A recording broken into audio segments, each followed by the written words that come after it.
have a problem. Oh my goodness. Wait, I have so many funny stories, y'all. They ain't funny, but they're a little trash. Right there. That is Hobbit. They ain't funny, but they're a little trash. A little tragic. What a fun time. My audio is fine, which upsets me greatly, but there's not much I can do about it. So, turn your volumes up, okay? Yeah. Anyway.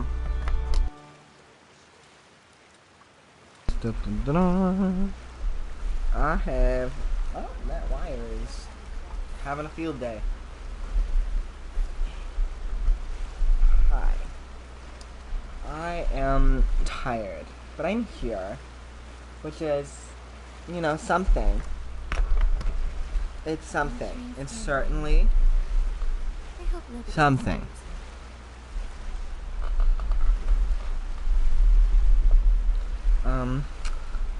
Part 2, mostly because I didn't finish my Lynette quest last time, because by the time I had 2 more endings left, it was 5:30 in the morning. And I had shit to do that day, and I was like, motherfuck. But yeah. I did wish I finished it that day, so then we could move straight on to Arlechinno's quest. But we have to finish up Lynette's quest, because if I leave anything unfinished, I'm gonna explode and die. So, we have my Lynette team today. Last time I had my Arlechinno team. We have my Lynette team today. And yeah, we're just gonna be finishing up the endings of Lynette's quest from last time.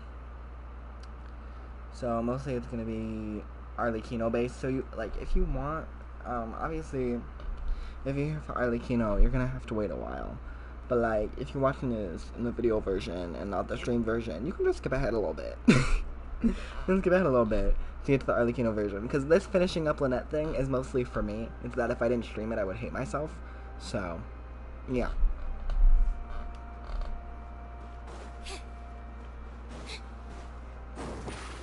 Can you walk backstage? That's something I've always been interested in. I don't think you can, but they insinuated that you can. Can you? Can you walk backstage? You apparently can. I didn't know this.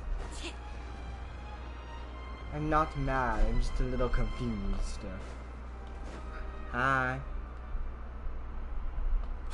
Thank you both so much. Without the two of you... I'm sorry.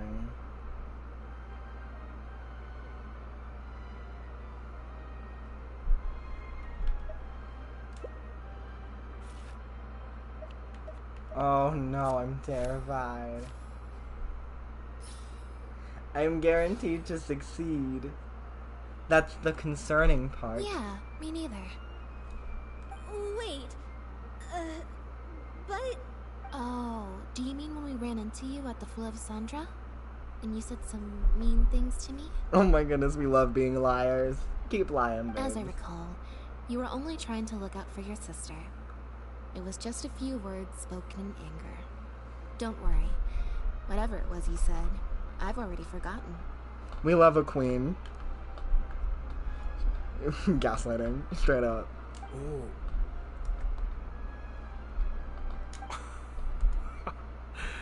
I see. Well, it sounds like Gina knows what she did was wrong. Owning up to your mistakes and committing to do better in the future is what counts. I understand that feeling of wanting to stand up for your family when they're being mistreated. Really, I do. But next time, maybe consider a different tactic? Something you can pull off more effectively, and without arousing suspicion. Stop giving her ideas. Got it. Thank you, Lynette. Why do I feel like I'm missing something here? You're doing great, Jillian. Keep slaying. Hey, here you are. I was wondering where you'd all run off to. Great! Everyone's in one place. That makes this so much easier. What's up? What do you think? It's group photo time. We have to commemorate the debut of the Lost Puppet Director's Edition. I okay, love this. Everyone, we all have pretty awkward smiles on our faces in the photo from Hotel de Boer. So this time, No forced smiles allowed. Oh. Am I really not allowed to force a smile? Is smiling tough for you? I'll try, I suppose. I think I can manage. Okay. If you don't want to smile, that's okay. Come on. You two should be right in the middle. What about Jillian? 2, 1, smile!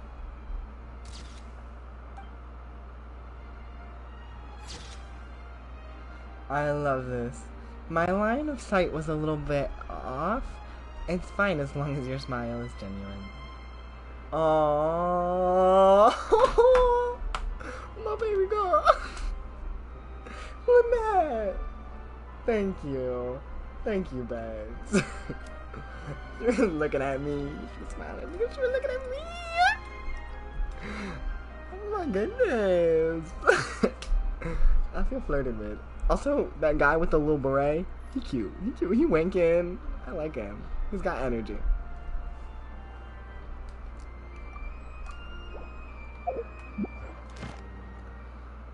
That is quite her. We have other shit to do. We have to get one more ending. I have no clue what it is, because it's the do neither option. That's good enough.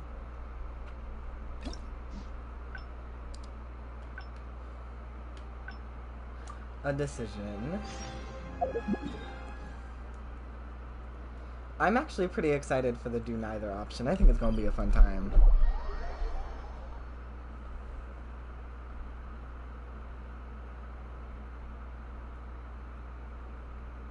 I always loved the do neither. It was the option with Ningguang's hangout quest where it was like work or like this kind of work or this kind of work, and then Traveler was like, what if we just vibe?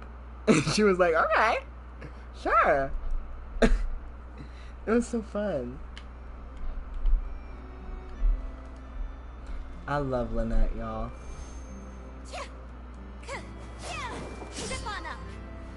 I was like, why are there no voice lines? Okay. Hi, Queen.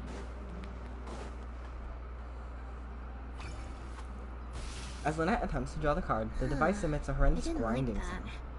Was I using I'm sorry, it? I'm gonna skip. I love you, babe, so I'm gonna have to skip. How about you do neither? Huh? If it was that urgent, someone would have come looking by now. That applies both to your troop and to Bonnie's owner. What you're saying is, since nobody's come looking, I can just keep hanging out with Bonnie for a bit longer? Yeah. Is that really okay? Why not? Well, Bonnie sure seems to like that idea.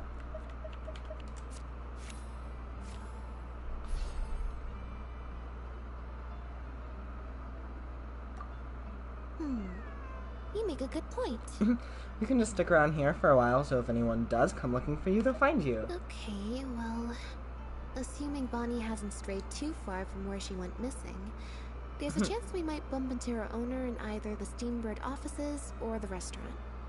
So, stick around here in standby mode? Yeah, that suits me. If you're going into standby mode, shall we find some cat food? Oh, good idea. Bonnie's definitely hungry. If we're getting cat food, shall we get some snacks for us too? May as well. We could be here a while. I picked the top option. I never pick the top option for those. I always pick the bottom option. And now that I've picked the top option instead of the bottom option, it's gonna make me very uncomfortable and upset. Because it's gonna be inconsistent, and I'm gonna be mad. But it's fine. Well, since we got cat food and snacks, find a place to chill. It's gonna bother me for the rest of the stream. I was trying to find somewhere I could space out earlier. Collect my thoughts. I figured the cafe might be a good shot. Nice. Alright then. Plan of action? Spend the whole day spacing out. In standby mode. Yep. Same thing, really. Speed run. Standby mode. Doing nothing is the happiest thing. I love that. I love that they just hung out with Bonnie and like ate food at the cafe. That sounds like an amazing day. Hanging out with friends, eating food, enjoying company out in the sunlight. I mean, come on. That sounds like fun. Doing nothing is the happiest thing. Agreed, babes. What a moment.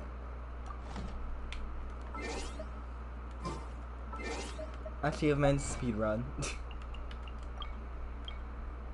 Persuade Lynette to spend a leisurely, peaceful day with you. Complete checks and caps and unlock all endings.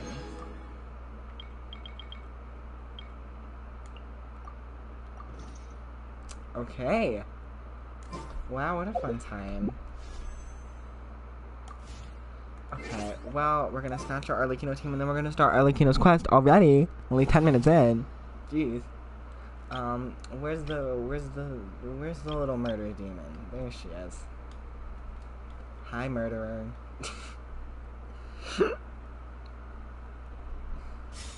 Hi.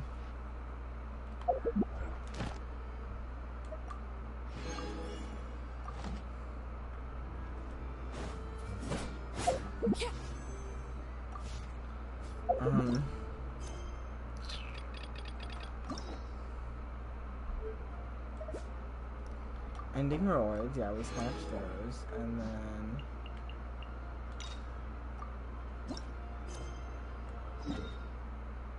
and go to Poisson. Huh, it's been a while since we visited Poisson. Maybe we should head over and have a look around. I love Arlecchino, and I love having Arlecchino's team. However, I don't know. It's like a situation where it's like, it's gonna be Lynette and the Babes, so I want to have my Lynette team. But I also want my Arlecchino team, because I haven't played Arlecchino on stream really, like, at all. I don't know. We're gonna go with Lynette, because I had my Arlecchino team the whole time last time. So we're gonna go with Lynette.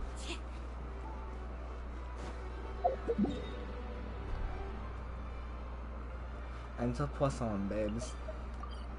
Poisson! That's I'm a bitch. Sorry for hitting the mic. I'm annoying. Anyway. Hi. I don't know what's happening. Me every time I wake up. Lenny! Hey, traveler. Paimon. Oh my goodness, it's the Fire Twin. Paimon knows that voice. We all know that voice. It's a twin Over voice. here. You can feel it in your bones. It's like the rainbows are going through your veins. I swear. I'm queer. I'm so queer. I'm asexual. I'm non-binary. I'm agender. But I sound so homophobic. Oh, what a joy, Lenny. It's been too long. It's been not long enough. I'm joking. I love Lenny. If you shut up sometimes. I'm joking. Love him. To borrow one of the more popular turns of phrase at the moment, this appears to be quite the fated reunion. Running into you two out of the blue like this has really made my day. I certainly wasn't expecting it. I was. You can say that again. What brings you to Poisson? Wait, Paimon's got it! You must be here for one of your magic shows, right? Oh, a magic show in Poisson. That's so funny. Actually, we've run into a bit of trouble on the home front, so Father arranged for us to stay in Poisson for the time being. Oh, are Lynette and Fremine here too? Yep, along with most of the other members of the House of the Hearth. You may have noticed Poisson seems a bit more crowded than usual.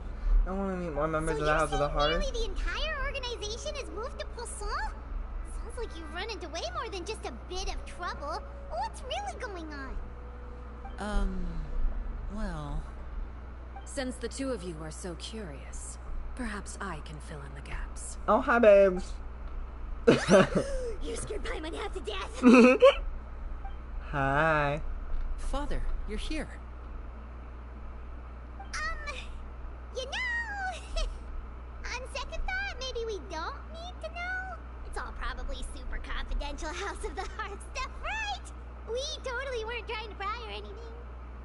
No need to be nervous. I could sense your genuine concern from your conversation just now. Of course, I can also understand your confusion. Sending so many Fatui here to Poisson, it's only natural that some might suspect an ulterior motive to be involved. Well, we are a little curious. I understand. I'm well aware you've had your fair share of confrontations with the Fatui in the past, and I can't exactly guarantee that we'll remain on good terms in the future. As for right now, however, I would say we have little reason to be at odds, wouldn't you agree? the House of the Hearth could stand to be more open with those who have worked so closely with us in the past. As for the issue at hand, Fair. it hardly relates to any ulterior motive. To be frank, it all stems from a certain rumor circulating around the House of the Hearth. It's an internal matter. Oh, What okay. sort of rumor? I'm intrigued A too. rumor that a certain phantom child is hiding away in the House of the Hearth. Rude. Rude. That was mean. Anyway, some sort of ghost story mayhaps. A phantom child? Ooh, just hearing the name is giving Paimon the creeps. A spirit that should have long ceased to exist is lurking in the shadows of the House of the Hearth. Ooh, So I fun decided to bring the times. children to Poisson before continuing to investigate the situation. I expect I should be able to track down the spirit fairly quickly. After that, it's just a matter of resolving the situation, if you will. It shouldn't be much trouble at all. Understood. If you're curious, or if you still have some concerns, it might be advisable to stick around for a few days. I'm sure the children would be exceedingly pleased to welcome some visitors. Lenny, I'll leave you to entertain Wonderful. our guests. I have some matters to attend to. Of course, Father. I love Arlechinno.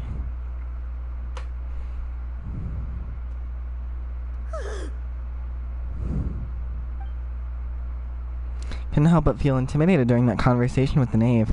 Now that she's gone, it feels like I can finally breathe again. She took my breath away.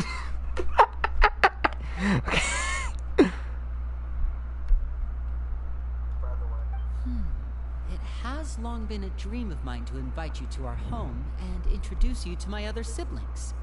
I would love to meet Quite them. well known in the organization already. A lot of people have been talking about you, especially after everything with the prophecy. Wow, I am If you're pretty willing, amazing. Why don't you stay a while and have a little chat with us? Okay. Alright. We don't have anything else to do right now anyway. But let's be clear, we're just gonna be there as guests, okay? Don't get any funny. Oh, wait a second. For your guests, that probably means we'll be treated to lots of yummy food, right? Yes, Paimon, think with your During our stomach. stay in Poisson, Like us we've all. been helping out the locals with some fishing. We bring in quite the bounty every day. In fact, today is the perfect chance for me to show you what I can do in the kitchen. Let's go. Slay. I'll take you to where we're staying. I love a man that can take care of me. I'm just flirting with everyone today. That's the mood I'm in. Okay. During like the quest dialogues and stuff, I'll be able to talk pretty easily. No problem, you'll be able to hear me because I will be able to hold the microphone to my mouth like I am right now. It's like really right beside my face. But most of the time I am going to be pretty quiet, so I'd suggest you turn up your volume pretty high for the most part so that you can hear me, because I'm going to have to put my mic away from my face to like play the game. So yeah.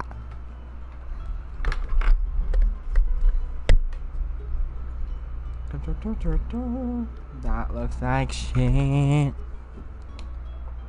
I don't know what to do, y'all. How am I expected to be smart in this? I don't want to put it on my computer again. That feels wrong. I can't explain it in words. It just don't feel right. Okay, whatever. Sacrifices have to be made. There we go. That works. Hola. There we go. Hola. Okay, that's not bad. That's not bad. Be a house guest. I'm concerned by all the quotation marks in this fucking quest. We are 2 minutes in, bitch.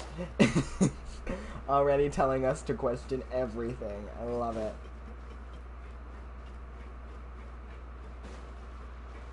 Hi, bitch. We rented this house from one of the locals to use as a temporary base. I'll come back later and tidy up a bit. After that, it should be all ready for you to stay in tonight. We're staying the night? Thanks. So, where are we off to now? Well, when I happened to run into you two earlier, I was actually in the middle of distributing some supplies. Oh, With this many intriguing. people staying in Poisson, we have to bring in outside supplies every now and then. I should probably make sure the rest of these provisions get delivered. Otherwise, people might start to get antsy. Okay, we'll come with. Yeah. There are all sorts of rumors about your organization floating around out there. Paimon's not sure if she could even take a wild guess as to what's true and what's not. Fair point. Now that we finally have the chance to see a day in the life of the house, we can take a good look at how you operate. Well, you're more than welcome to come along. Just follow me. Of course. Follow you anywhere, boo. I'm gonna be flirting with all the characters today. We're in a mood, y'all. Okay. You know what? Sometimes I want to kill people, and that's not a joke. Entering standby mode. I hope nobody disturbs me. Okay. There we go. So they hopefully need to distribute this prize. Why the fuck is this so far away? I have to walk? Disgusting.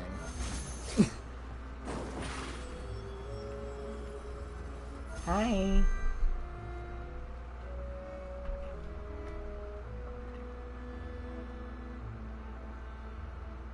Linny! We're finally here. The supplies. I'm assuming you've... Brought them with me? Yep, here you go.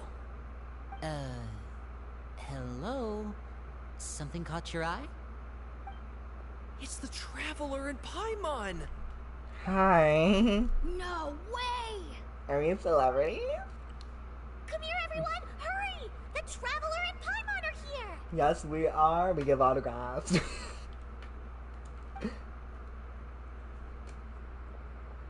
One at a time, please. Don't crowd around them all at once.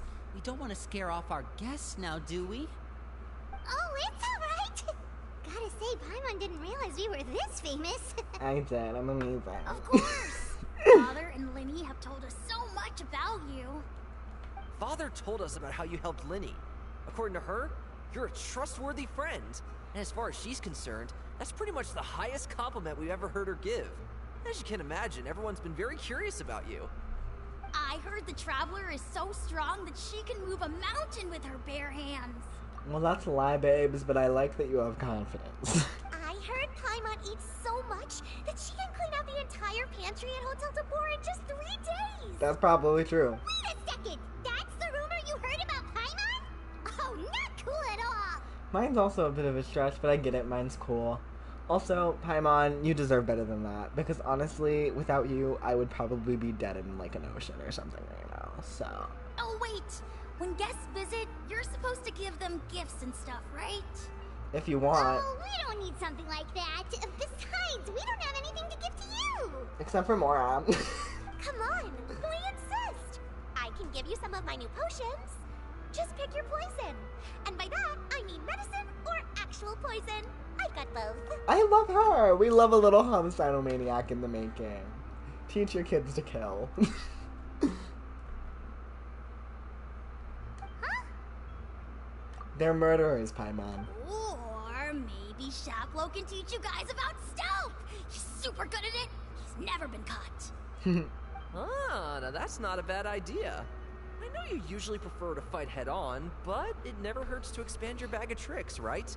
When it comes to eliminating your enemies, staying quiet can go a long way. Trust me, I would know. I love these little murderers just being like, hey, we're criminals. What legends. I love them. I love how the Traveler in-game is like concerned and I'm just like, yes, I love these people. I was poisoned not too long ago, and I'm still dealing with the after effects. So I'm not quite as good as I was before, but I can still give you some pointers. Okay, do you need help eliminating that poison, babe? When you said gift, I didn't think you meant poison and stealth tactics. What's wrong with those? Stealth is a good thing. So is poison. But those are the best things we can give you. You don't like them? Ooh, how about this? Tell me the name of someone who really annoys These you. are little and rats. I'll teach them a lesson for you. I love these little rats. Yes. Okay, so there's this bitch. There's this bitch named Zhongli and Liu. I want you to kick his ass. Alright, Fold, Selwar. I think that's enough suggestions for now. When it comes to being a good host, it's the thought that counts. These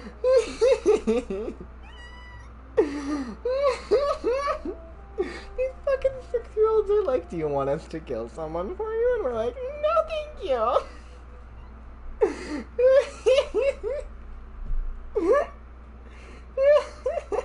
Give me a second.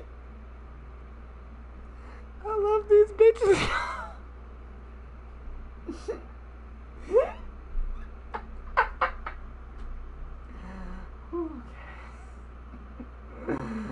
The writing for this game is amazing.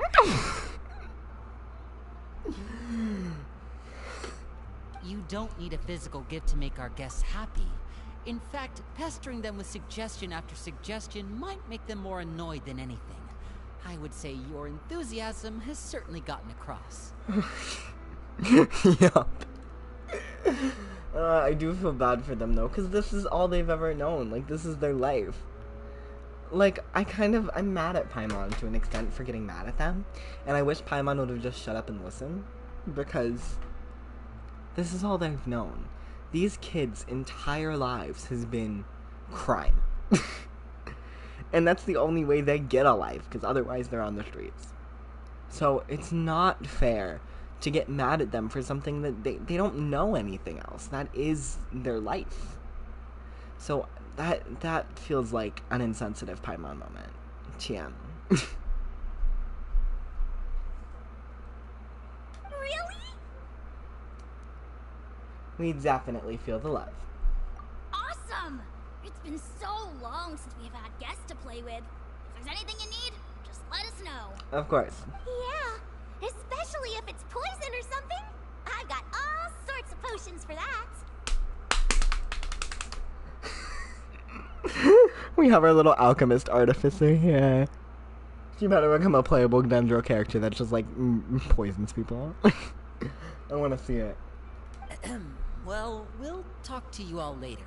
We've still got supplies to distribute. Alright, see you later.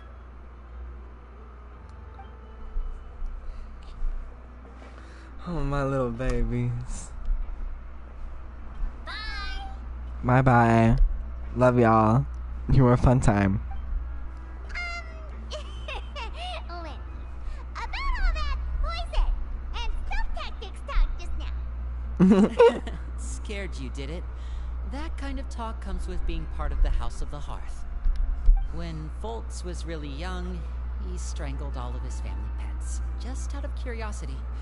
He was labeled a dangerous problem child and was abandoned by his family. Shit. Jeez. Lenny just said, let me give you this bitch's trauma. Oh, come on. I feel bad. He's just a little baby. He was just curious. Again, I get how you can be horrified by that because they're pets and you love them and this little child just killed them. But, like, he's just a kid. He doesn't understand things. Elwar has an unnatural obsession with potions.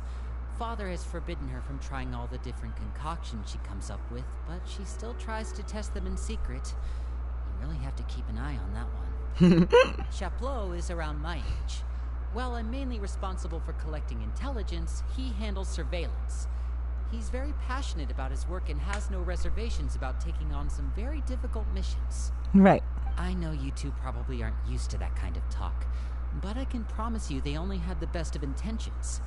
Things like stealth tactics and developing different poisons, they really mean a lot to them. They were just trying to share the best of what they could offer, that's all.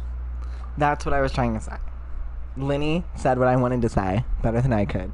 But that's what I was trying to say. Is like, this is kind of their lives. This is what they have to give. And being mean about it is not cool. Which is why I got really mad at Paimon. Like, come on. It's an insensitive Paimon moment. Paimon gets really fucking insensitive sometimes, and it pisses me off. Because it's like, girl.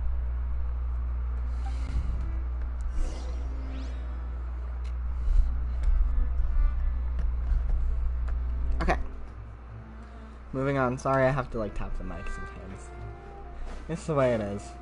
I hope me having to hit and tap the mic doesn't affect your viewing experience too much.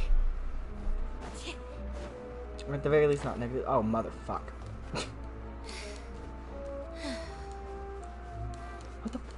What the fucking Poisson deserves to burn. With the primordial seawater we too soon? Filial, supplies are here. Thanks. And who are these two? Outsiders? I don't like how Allow she's me excited. to introduce you. This is the Traveler and Paimon. Hey, bitch. Oh, you're the famous duo I've been hearing so much about. Yeah, we're amazing. It's nice to meet you. I heard you've traveled to all sorts of places. Is that true? Yeah. Of course! We're making our way all across to that! Including the bottom of the fucking ocean, apparently. Good for you. You must be pretty familiar with Fontaine by now, then. Have you seen the new opera that started running recently? I think it's called... The 4,000 Thieves? No, I have not, but I'm intrigued. You've heard of it? It seems like it's going to be fantastic. From what I've been able to tell from the posters, anyway. You should definitely check it out if you have the time. Oh, and there's The Blind Maiden, too. That one is supposed to have audience interaction. Seems pretty interesting. I like them. After this mission is over, I think I'll go get a manicure. Slay! Can I come with? Maybe I should dye my hair. Wonder how much it'll cost. Do you want me to foot the bill, babes? I've got more to spare. Is it just Paimon, or do these two seem much easier to get along with than the others? Looks like the House of the Hearth has some normal members after all. Really, Paimon? Really? Really? You're a fucking asshole. Fucking asshole. Really? Really? Jeez. Hoyoverse wrote the most sympathetic stories ever and was like, let's make one of our main characters that's in every quest sound like a fucking ignorant bitch. Really? Kind. Y'all... What the fuck, Paimon? I hope I don't have to explain why that's rude. I heard that. Thank you. Oh! Oops. I'm guessing you're referring to Foltz and the others? Yeah, we're definitely not all like them. I bet those crazies are practically foaming at the mouth right now. I'm sure they just can't wait to get back to Snezhnaya to carry out the plan. And now you're just being mean to each other. You're a family. You're a family. The family. The fucking House of the Hearth, bitch. Rude. That's enough, Filial. Thank you. Don't talk about family members behind their back, right? Whatever. Let's go. Guess this is goodbye then. If you ever have some time, we should go see the opera together. Rude. I'm with Lenny. I'm with Lenny all the way. I agree with Lenny and everything. Thank you. Well, that's it for the supplies. We should probably head back as well. I'm sorry, Lenny. Well, they didn't seem too happy with each other. Seems like there could be something more going on here. It's better not to pry. Also, Paimon. Shut the fuck up. You're right. We're only here as guests after all. Yeah, and you're only here as being fucking annoying. You know, I used to support Paimon. She used to be one of my favorite characters. I get more and more mad at her every single patch. And I just want her to, like, die. You know, like, if she got killed off, I wouldn't be upset. Be like, oopsie. Oh, Lenny's getting super far ahead. Come on, let's catch up.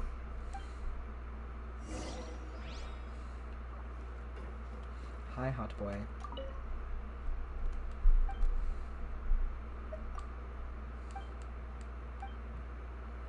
Hot boy. Okay. Go to the temporary accommodations. Lay down. Isn't this the fucking house that we fucking fucked up Serena in during the thingy? So, what do you think of the members you've met so far? They certainly got a lot of personality. That's rude. I like them. I like most of them. I don't like those other two shady-ass bitches, but I like the little group. They're cute. Well, Father is always encouraging us to be strong-willed and independent. So if there's one thing we've got, it's people who aren't afraid to speak their mind. I like that. Well, I should probably get cooking. Wanna join? Sure. Of course! Then let's head out and... Huh? Fremine? What are you doing here? Well, Fremine! Nice to see you again! Oh, you too. I heard you're here as guests of House of the Hearth. Welcome. We were just going to make some food. Why don't you come along? I could use some help in the kitchen, and I seem to remember you mentioning you wanted to make seafood soup for the traveler in Paimon. Seafood soup? Oh, Paimon's drooling already. Were you looking for something just now, Fremine? Maybe I can help. It's nothing. I just wanted to see if there were any extra supplies. Suspicious. Oh my goodness. I saw the trailers and the teasers and the spoilers because this has been out for a while. So I do know some of it. I don't know the majority of it, genuinely. I have, like, almost no clue what's happening here. Like, I'm super confused and just experiencing it. But I think that's the little demon bitch they're hiding. Yeah, we've got some left over. What do you need? Some food and water. And some clean cloth, if possible. No problem. Give me a second here. Food, water... Wait a minute. What do you need all of those for? You're not on any missions as far as I'm aware, and you were just going to come eat with us. So what's this all about? I was right. Fremine is the one harboring the little demon bitch. And they're all like, what the fuck are you doing? And I love how Linny's probably gonna help him. And then Lynette's gonna be like, what the fuck are you doing? You absolute idiots. Stupid people. I thought I'd grab an extra portion because I get hungry. You're so bad at lying, babes. I love you. Because I'm growing, but you know? And... You suck at lying. Fremine. You suck at lying. You remember what I but told I love you, babes. You're not like me. Your lying skills still need some work. Yeah, I can't lie. Tell me what's going on. Is it really bad enough that you have to keep it from your own brother? Straight up. Maybe it'll be better if we gave them some space. No, I want to snoop. I want to eavesdrop. Sorry for hitting the mic. That was an accident. I didn't mean to. This is the first time I've seen that kind of look on your face. Whatever happened, does it have something to do with Father? Yes. Oh my goodness, Just you little rat. Follow me. Okay, I didn't mean to hit the mic. I apologize. That was an accident.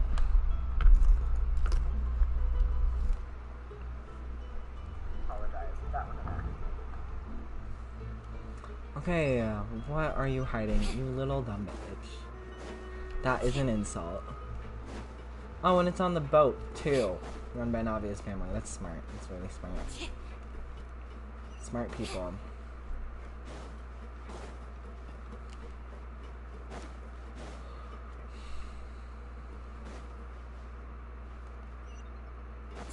Oh, it's in like a cave, I suppose. Hola. It is not. Where is it? I am. Oh, yep. Yep. As I expected. Yeah. Oh, and you've brought some friends with you this time. Hello, my name's Linny. I grew up in the House of the Hearth. And you are? Hi, Linny. I'm also a child of the House of the Hearth, just like you. You can call me Clairvy. Clairvy? It's nice to meet you. I like her vibe. She has such a unique... Does that name ring any bells, Linny? No, not at all. That's not a name we have on our roster, I'm sure of it. What I'm not sure of, though, is how she managed to sneak in. She must be the phantom child Father's been searching for. From the looks of it, I'm guessing you were the one that found her, Fremine. You, haven't told Father, have you? No, I haven't told anyone. I've just been keeping her hidden. For how long? About half a month now. Jeez! So ever since we got to Poisson, then, do you have any idea what you're doing? Yeah, I know what dumbass. I'm doing. You're being really? stupid. Because from where I'm standing, it looks like you're hiding the very person Father has been trying to find. If Father finds out about this, everyone involved is going to be punished. You know the rules of the house, Fremine. I know you do. Father doesn't tolerate any form of betrayal. So why are you doing this? I've thought it through. And I just can't hand her over like that. Linny, don't you remember last year? Sheplo nearly died after getting poisoned during that one mission. He wasn't able to get back before the poison started taking effect, and not a single person was there to help him. That night, while I was sleeping, I heard a voice telling me to go save him. I opened my eyes, but I couldn't find the source of the voice. I thought maybe I was just hearing things, but I went to look for him anyway. Luckily, I got there with enough time to save his life. That feeling of being haunted, of hearing voices, it's happened many times in the House of the Hearth. I'm sure you've noticed. So what you're saying is, that was her? She was the one who spoke to you that night? Unless there are other spirits roaming around the House of the Hearth, I don't think there's any other possibility. If Clairvy were our enemy, it wouldn't matter whether she was a spirit or an actual child. I would have acted without a second thought, because that's what Father ordered us to do. Clairvy is such a pretty But design. she's been living with us, helping us from the shadows all this time. I think that makes her family. I couldn't just hand her over to be dealt with. Not when there's so much we still don't know. So what's your plan then? You can't keep her here forever. Someone is bound to find out eventually.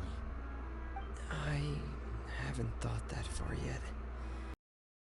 I don't want to disobey an order from Father, but I also don't want Clairvy in danger. Come with me. There are a couple things I'd like to say to you in private. Well, can I be there? Can I be there? Can I be there in your private moment?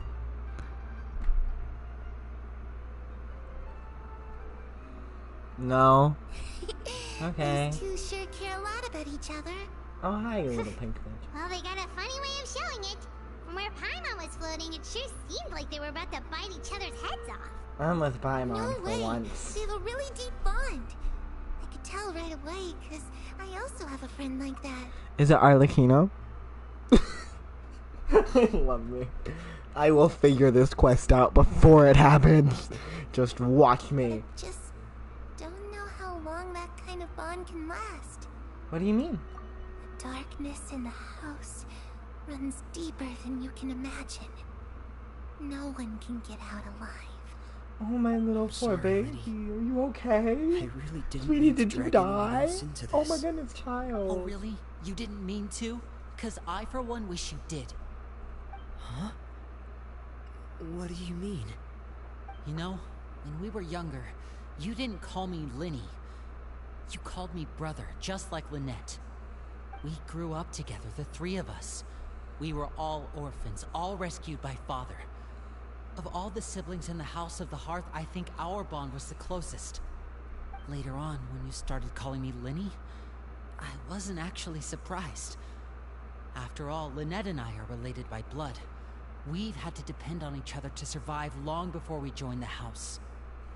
Linny, The darkest and most difficult moments of my life happened before you and I had ever met. I'm sure that's true for you as well. Even so, Fremine, we've stood by each other for all these years now, and to me, that means more than blood. You and Lynette are the most important people in my life. No one can replace you. So I won't let you face anything alone. Not if I can help it.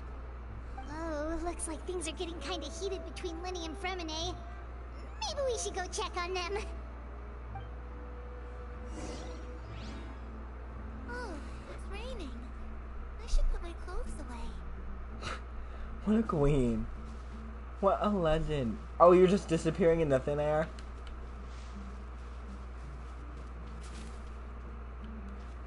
Harry?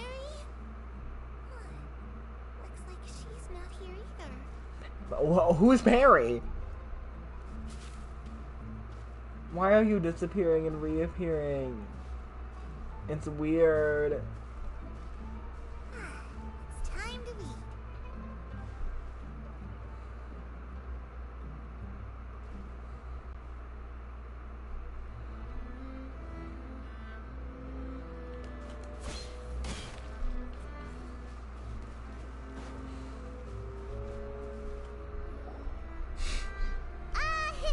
Hey, you two! Hope we aren't interrupting anything. Like a fight, or... Oh, wait a minute, Fremine. You're not crying, are you? Is everything alright? Everything's fine. Thanks for asking. You can talk about your feelings, Frem. We're here for you. We're your friends. We want to talk. We want you to be okay. Well, we're all friends here, right? We've been through so much together, so if there's anything we can do to help, just say the word. Yeah. It's just a small family dispute. It's not something our guests should trouble themselves with. In fact, it might be better if your stay ended here. You little bitch, Lenny. The way I want to kill you. No. It is not a small family dispute. I am not just a guest, sir. I am your friend. And that means you have to deal with me whether you like it or not. And that means that when you're being a bitch, I'm gonna tell you you're being a bitch, and I'm gonna help the person you're being mean to. Because clearly you are not treating Fremine, this child, or Lynette with any decency or respect. So shut up and listen to them. Stop trying to be the leader. Stop trying to act like you know better. Everyone has a reason for what they do, and you need to listen to other people instead of making everyone listen to you, you dumbass. Thank you. What are you getting at, Traveler? When guests are around, families are often on their best behavior. And any disputes are less likely to escalate. That's what you're trying to say, isn't it? I think it'll be better if we stick around. Just... thank you. I was really hoping to keep you out of it. But even if I could think of some other reason to turn you away, I'm not sure I could convince you. Exactly. I know things could turn dangerous, so I promise you this. From now on, I'll protect you like my life depends on it. Are we dating? Are we dating? Back to the matter at hand then. If we don't plan on handing Clary over to Father, then our only other option is to solve the mystery of her identity before Father is able to track her down. Did Lenny just tell me he loves me? And love me being delusional. Don't stop the delusion. That means finding out where she came from and what she's doing here. Then we can send her on her merry way and pretend like none of this ever happened. Okay. I've tried that already. And? And... nothing. I tried taking her somewhere really far away, but... after some time, she just reappeared. She even came with us all the way to Poisson. It seems like wherever the house is, she follows. That's creepy. I don't know much about spirits. Do you two have any ideas? No. Let's see here. Paimon remembers hearing something like, if you fulfill a spirit's last wish before they die, they'll let go of whatever's keeping them here and return to the ley lines. I have heard that. That was Raiden's quest. Raiden's quest, where it was like, if you handle it, it'll go. I think so. Raiden's quest or Yai's quest, one of the two. Oh, it's just that Paimon doesn't really remember where she heard that, so it's not guaranteed to work or anything. I think it's Yai's, but it might be Raiden's. Well, sounds like it's worth a shot. Guess that means we should go ask her about her wish. But first, Fremine, I need you to promise me something. What is it? I need you to promise me that this will stay between the two of us. We're the masterminds behind this whole thing. No one else gets involved. Can you do that for me? Of course. I promise. My little All right. Then let's seal the promise just like when we were kids. Oh, my little Fist baby bump on boo. 3. What? Ready? 1, 2, 3. Cute. I swear.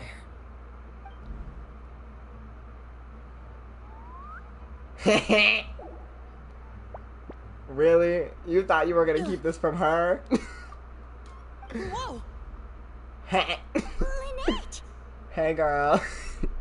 I expected this. We were ready. Lynette's my favorite character. I know everything about her lore and who she is as a person. There is no way they were gonna hide this from her. If anything, she probably knew about this before Fremine did. It just didn't say anything. But what a surprise! What brings you here, dear sister? Eavesdropping. Look at the look on her face. Look at the look on her face and her looking away from you. You know she knows. Stop trying. And, when exactly did you get here? Oh my goodness, the eye roll and the side eye. You're an idiot, brother. And you too, Fremine.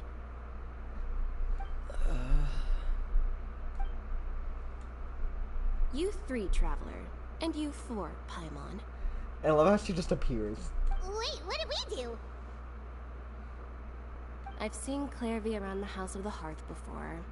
I hadn't seen her in Poisson, so I figured she must not have come with us. But it turns out, you were just hiding her. I heard you talking about your plan. Rather than steering clear of the situation, I'd rather fully join in. Yes. I love how they were like being their little trio of siblings. Because they're, you know, it's the twins and then Fremine's the younger brother. And they did their little fist bump thing. That's their little cute little sibling thing. And Lynette was like, I'm a part of this too now, bitch. You thought you could do this without me?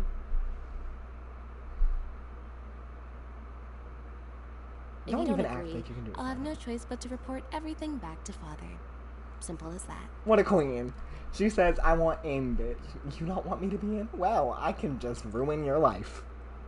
You're not giving us much wiggle room here, Lynette. Yeah, that's the point. Well, I guess we're all in this together then. After we talk to Clairvy, we'll figure out our next move. There's no time to lose. Let's go. Respectfully, please let Lynette do the planning. You guys are stupid. All 4 of you are stupid. And Lynette seems the only one with half a brain in this situation.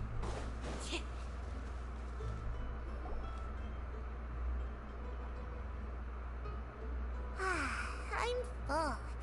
Thank you for bringing me this food, you guys.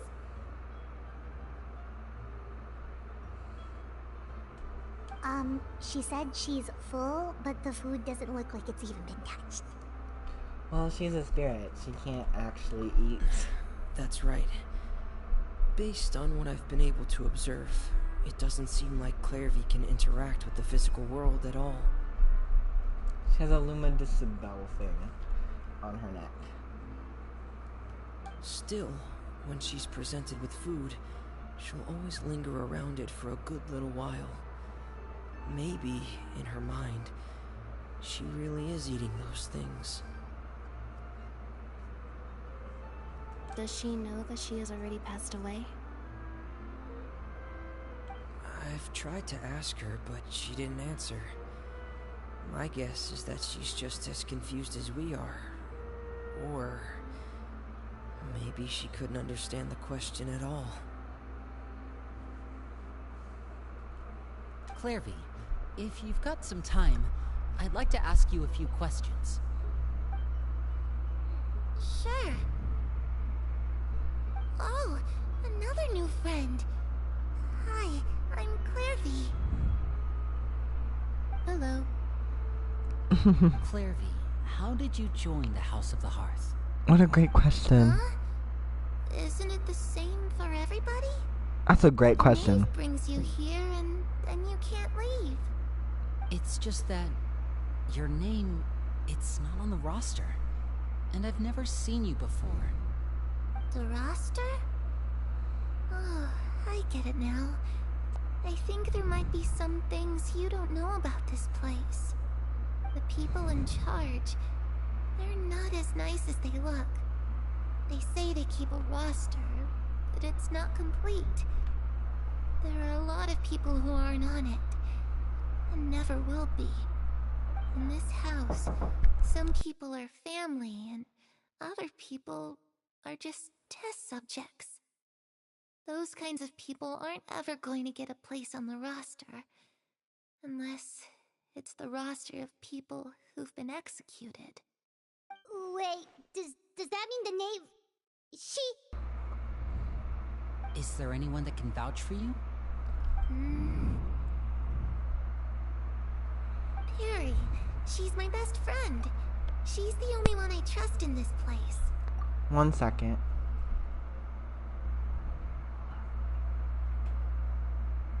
People are family and other people are just test subjects. Those kinds of people aren't ever going to get a place on the roster, unless it's the roster of people who've been executed. Wait, does that mean the Knave she... Okay. I missed that part.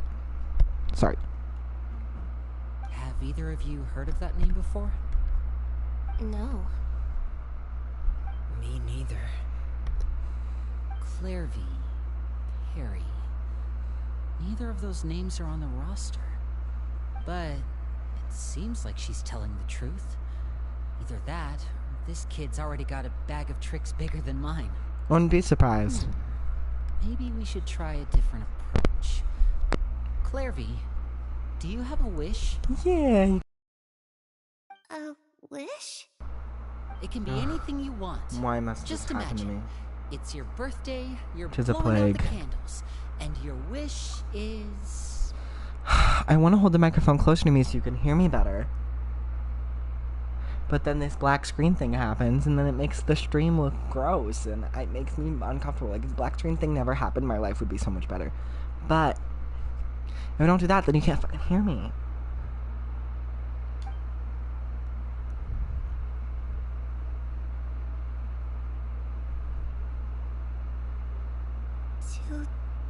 To go outside, where the sun can find me. That's it? Well, that sounds easy enough. There has to be a catch. The darkness in the house runs deeper than you can imagine. No one can get out alive. What does she mean by that? Things can't be this simple. Okay, time to divide and conquer. Listen up, I've got a plan. I'll try and find a way to use basic illusory magic to take Clairvy outside and bring her somewhere with sunlight. Lynette, try and find the list of executions that Clairvy was talking about, and see if her name is on it. Fremine, you stay in Poisson. We can't be the only ones who've had run-ins with Clairvy. I need you to collect intel on everything she's said and done. Understood. I'll try my best. Legends. What about us? What should we do? I want to go with Lynette. I really appreciate your willingness to help, but this is a family matter. I don't want to drag you in too deep. It's too risky. Fuck you. I hate people like this. I hate people that are like, I appreciate that you want to help, but I don't want you to be a part of this. I don't care. It's either I am a part of this, or all of it goes to shit because I make it. I would gladly pull what Lynette pulled. Oh, you don't want me to help? Well, I can just tell Arlechinno what you've been doing! Let me think. Since Father considers you to be guests, maybe you could stick by her side for a little while. You don't need to do anything except keep up some nice, casual conversation. Ah, Paimon gets it. You want us to distract How should we contact you? I'll give you a magic bird. If Father suspects something, all you need to do is release it when she's not looking, and it'll alert me that something's wrong. Understood. Of course, that's only as a last resort. If Father doesn't seem to notice us, there's no need to make contact. We'll reconvene here tonight after all's said and done. Yeah. I would love to help Lynette find the execution list, because I want to see who's on the execution list. I don't... Fuck you, microphone. Because it seems like it would be a fun time. It seems like it would be like a fun little mini game. Lynette, honestly, collecting intel's boring. Just tell me what you learned. I mean, from an A. Lynette's doing great. I would love to go with Lynette. If the worst case scenario happens and we're discovered, just tell Father everything. We're not going to let our guests get punished for our own actions. That's where we draw the line. I'm a part of this too. I don't know if you've realized, but with the amount of run-ins I've had with you, I'm basically a part of your family now too. So you're kind of stuck with me, babes. Be careful. You too. Okay, this is where we part. Father should be at the beach nearby. Understood.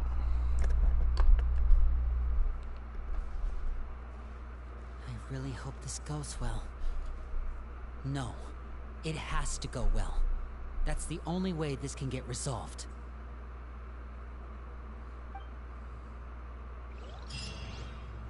Okay. Gonna stick by Arlecchino's side, and Lynette's not gonna be with us, so let's pull out the Arlecchino team for this.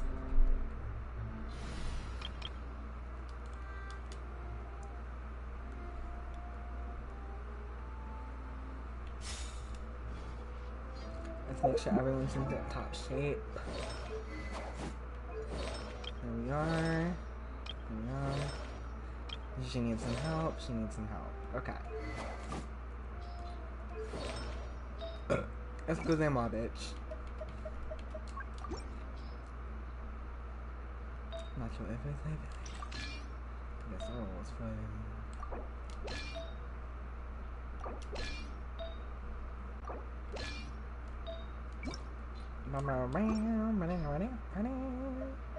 Wondrous. Do I want to shut up? Yeah, I really do. Okay. Wondrous. Look at this. Look at this wonderful moment. What a slay. Okay. Yeah, no. There we are. Wonderful. I need Vorkasha full slay.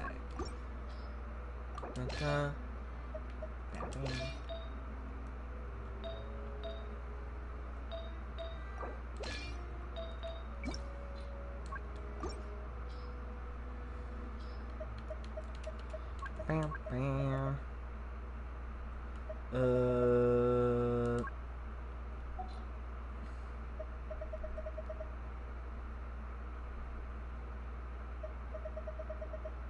None of them are like leveled up.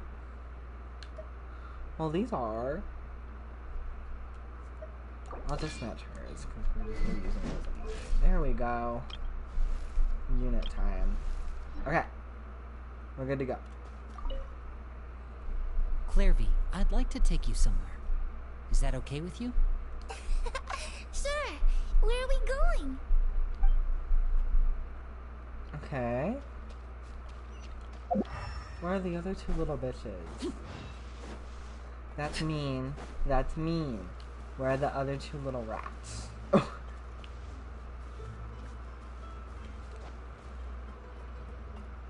want to find my little Charlie's Angels. Those three Charlie's Angels would be such a fucking... It is Charlie's Angels. It's those three and then it's Arlecchino and Charlie. I love it. Bad bitch shit. There's no way those little twinks in costumes aren't in this fucking place. I refuse to believe it. Where else would they go looking for information? The underwater caverns? Doubt it. Oh, I'm intrigued by this diver, because I've gone down that little... Tell me about diving.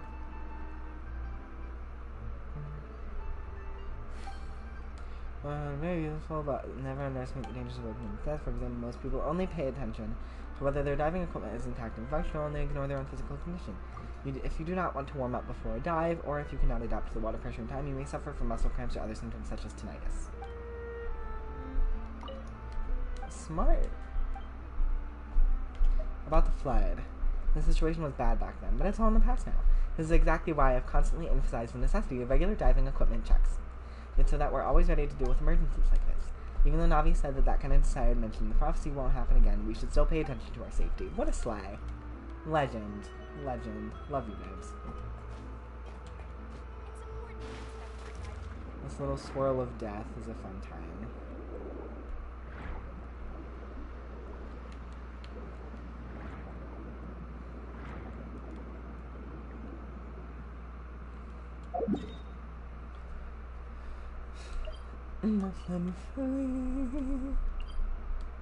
Sorry, I just watched Descendants 4 or Descendants Rise of Red, and honestly, it slaps.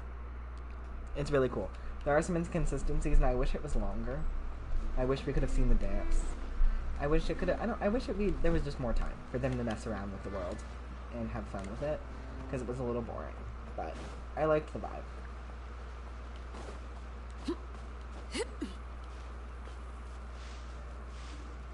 Also, I have developed a new gay crush on the actor that plays Morgie, Peter, with a D instead of a T. I don't know what the fuck his last name is. Oh, hi, child. Hey, Pythagorean. It's the Knave and Child. You've recovered. It's a miracle. Hey, aren't you supposed to be in Snezhnaya recuperating? What are you still doing in Fontaine? Oh, it's you two. I didn't expect to run into you here. I was unconscious for quite a while after the fight in the Primordial Sea.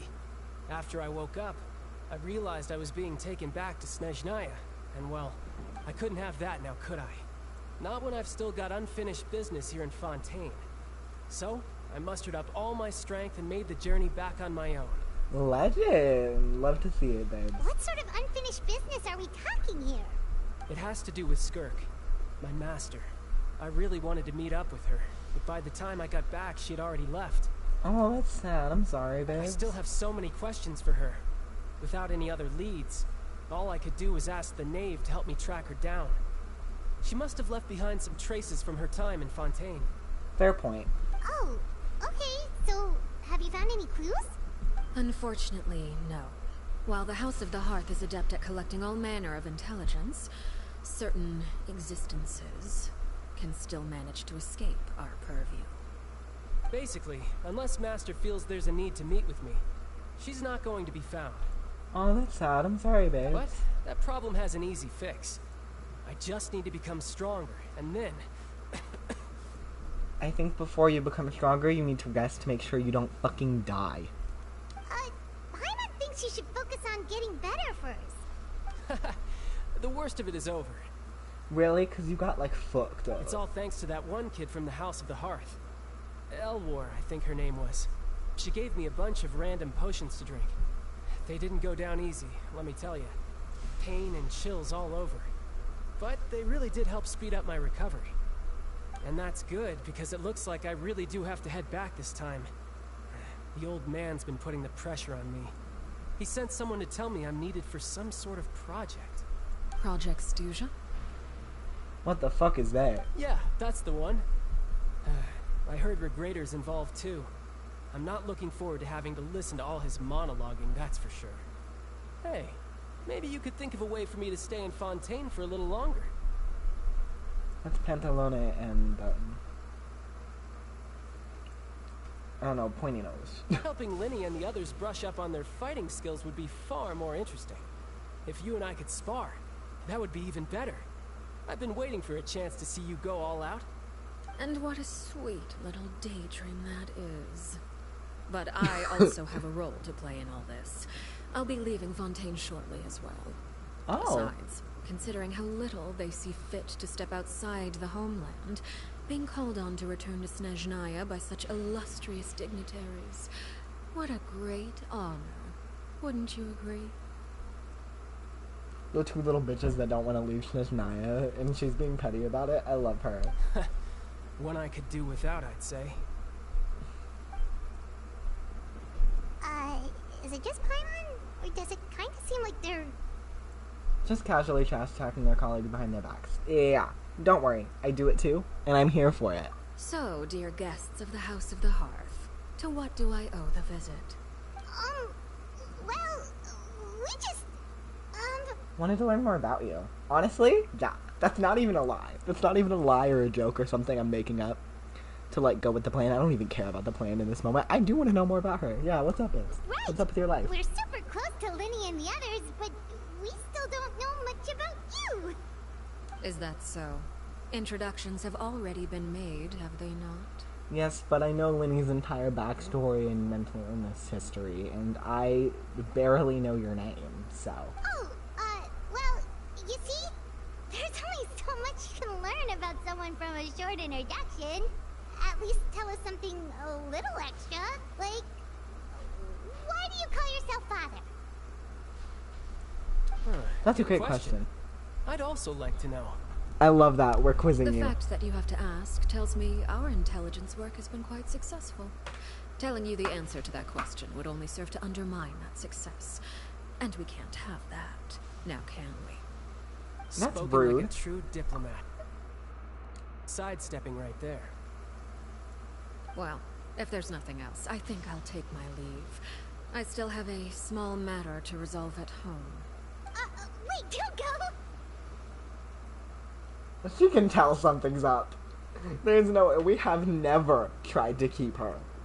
Every single time she said, oh, I have shit to go. I have shit to do. I have to go. We just let her go. This is weird behavior from us or in general. If the Knave leaves right now, she's sure to run into Linny and Kirby. Yeah, she's also sure to kick our asses. To release the bird Linny gave us? No, we should try to get her talking about something this way. What does the organization mean to you? Personally, Amy. I'd also like to hear the answer to this. I've met some of the members of your organization, and they all seemed like really good kids. They actually reminded me of Tonya and Tusser. Which, by the way, if you ever betray them, I'm just letting you know, I won't let you off easy. And why would I betray them? Well, you've already betrayed the House of the Hearth once, haven't you? At least, that's what I heard. Ooh. Ooh. I'm gonna get the popcorn we're in for a show. Okay, I admit. That's just what the old man told me. The rooster, I mean.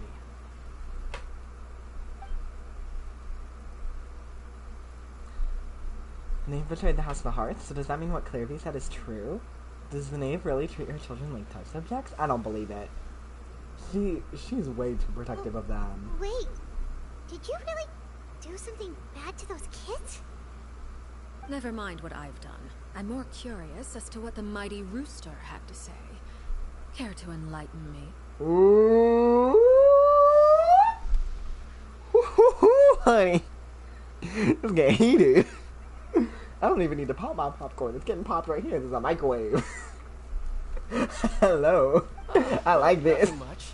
Just some stuff about you taking out many other members of the House of the Hearth, and even going so far to attack your own family. Ooh. What you gotta say about that? I see. I can feel the vitriol from here. Huh. Based on your reaction, I'm guessing it's all a bunch of lies. Hardly. I don't appreciate his particular turns of phrase, but I suppose he didn't say anything untrue. Babes! Although, it would be more accurate to say that there is a certain level of prejudice involved, but I don't intend to clear that up just yet. Prejudice has a funny way of concealing the real truth behind certain things, an attribute that I find to be quite advantageous. Okay. Call yourself a Fontainian, for example, and people will assume all sorts of things, when the real truth is that this is simply the land where I was raised. Huh? You're not actually from Fontaine? But then, why did you try to help out with the prophecy and everything? I was trying to protect the children born in Fontaine. Claiming that I myself was a Fontainian simply made it easier to operate. People would hardly suspect a fellow Fontainian of having any ulterior motives. Who wouldn't want to save their homeland after all? The primordial sea wouldn't have any effect on me, but it would have caused great harm to the House of the Hearth. Well, you wanted extra information, didn't you? There you go. I hope that satisfied your curiosity. Thanks, babe. So much for learning anything else about her betrayal. She probably only revealed that other secret in order to change the subject. It seems she's trying to avoid talking about her past. Well, we're not gonna have that, are we? So, you stayed in Fontaine for the kids. I guess I was wrong to believe you'd betray them. Apologies. Looks like I was holding on to some prejudices myself. Good. Like I said, I like it when others have misconceptions of me. Fair point. Honestly, it's sometimes nice to use misconceptions against people. Makes it easier to operate comfortably. Actually, while I was recuperating at the House of the Hearth, there was something else that really caught my attention. Don't say what I want you to say. I heard that members always resolve disputes Okay, and never mind. We're arguments good. with a We're friendly good. spar, and the loser has to back down. Seems pretty cool if you ask me. Would also give them plenty of opportunities to hone their skills. Well, that's only a recent development. In the past, such spars weren't nearly so friendly. The losing party would lose everything, including their life. They were that high stakes? Whew, at least that's not a thing anymore. Well, the current atmosphere's not half bad. I'm a bit jealous, actually. You've got so many family members around you, and you even get to live with them. Having a lot of family around means dealing with a considerable amount of bickering and scheming. Once Tonya and Tusser enter their rebellious phase, I'm sure you'll understand. What a legend. Just imagine. Tusser becomes obsessed with plucking out strands from the rooster's mustache, while Tonya decides to dye her hair 42 different colors. That's a wonderful reference to the opera manicure hair dye Okay, thing. okay. I get the picture. As the conversation shifts to the topic of Tony and Tusser, Child begins to share the story after something. The same conversation you would usually leave you to falling asleep, but you find yourself grateful to Child for buying the time. Well, would you look at I the can time? barely read it I because should it just kept probably going. get It wouldn't stop. Traveler, Paimon, I'm not sure where our paths will cross next, but the next time we run into each other, we should definitely try and find some time to spar. When you're fully rested, Bix. Again, maybe this is a conversation we can have when you look less like you're gonna keel over. Yeah. Exactly my thoughts, Paimon. Thank you. Alright, alright. Well, thanks for everything, Arlechinno. No thanks necessary. You also played a part in obtaining the Gnosis. I would say we can call ourselves even. I like the sound of that. Well, I'm off. See you all some other time. See you. We should probably get going too. Do you want to head back with us? Oh? You want me to leave so soon? Oh, well, you see. I'm rather enjoying the evening breeze. If you don't mind, I think I'll stick around for a bit. I have some things to think about. Apologies for not attending to you like a proper host. Please forgive this slight. I do hope you'll have a pleasant stay. Thank you. I appreciate it. Managed to keep her distracted until nightfall. Good thing Child was there to keep the conversation going. You don't think she suspected anything, do you? Oh, I wonder if Liddy ran into any issues. Let's hurry back and see how everything went. Oh? You decided to stay a little longer. Let's take in the ocean view together, then. I love that line. And see, she's really cool. She didn't even mind. She was like, oh, you want to stay with me to, like, watch the ocean? Of course, babes. Let's hang out. Let's vibe. Let's look at the view together. And let's chill and just think about things. I'd be great friends with her. I love just kind of sitting, staring, and doing nothing, just remaining in thought with conversation every now and again. I wish we could stay and talk to her for a bit longer, and return to Prasan at, like, midnight or something, with her. Like, we return with her so we could warn them and be like, oh my goodness, it was such a fun conversation we just had, and we are now returning to the cave. Like, really loudly. We could just continue in conversation until midnight. It would be great. It would be a fun time.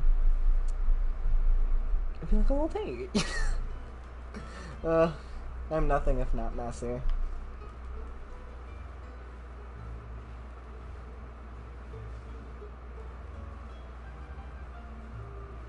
Okay. What did we gather, folks?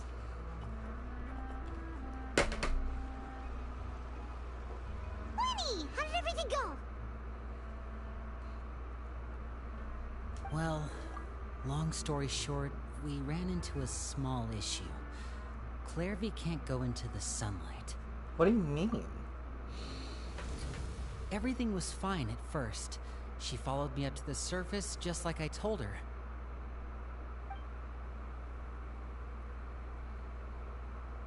But as I led her out of the shadows and into the sunlight, she vanished. I turned around and Weird. there she was, standing at the edge of the shadows, silently watching me.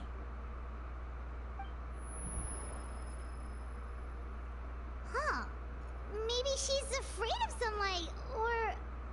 No, it wouldn't be her wish if that were the case. Yeah. Well, we could always try pushing her into it. I'm not sure pushing works on someone that can't interact with physical matter. Oh, true. I've pretty much tried it all already. Nothing worked. Eventually, the sun went down, so all I could do was bring her back here. How did it go with you, Lynette? Good. I've got the list. It's right here. Really? Well, what are we waiting for? Let's take a look. Yep, I want to see it. Oh, that's a lot of pages. Oh, it's gonna take forever to get through it all. We can each take a section. Here. La Pouillade, L'Endroit, Chambert, Horaire. I thought it was just gonna be like horror. Horror. L'Endroit. That's full name. I'm not gonna try and say that. Chambert. Pretty name. I like it. Oh, yikes. That Horaire guy has a huge scar on his face. He's kinda giving Paimon the creeps. Really? I didn't pay much mind him. I can't even I've remember what he met looked him like. before. The scar is from an injury he received during a mission.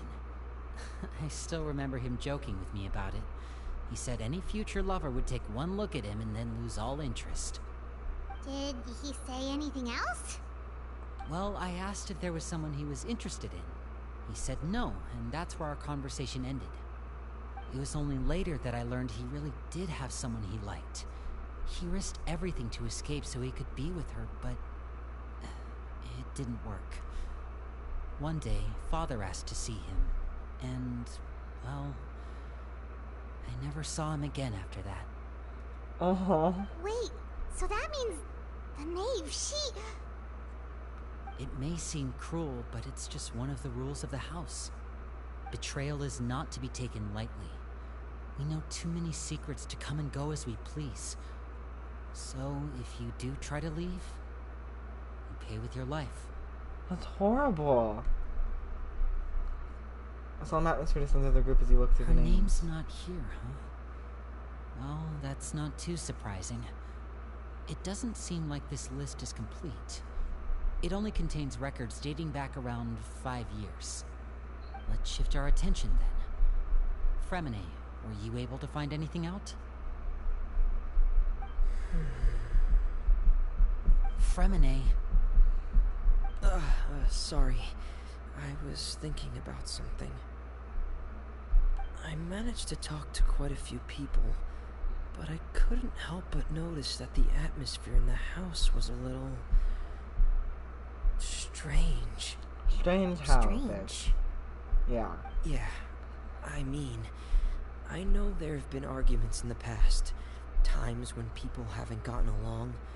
Chaplot and Filial are a good example of that. Oh, those are two of the people that we met while delivering supplies. Paimon can see how they might not get along. They had very different vibes, and their, interests seem to be pretty different as well. Lenny's side-eyeing That's us. to be expected, actually. Father brought us all here, shared her knowledge with us, taught us how to fight. That's one thing we all share. But that's also where the similarities end. not all of us feel the same desire to stay here. As members of the House of the Hearth, we're also considered part of the Fatui. And to a lot of people, that's an identity they never asked for.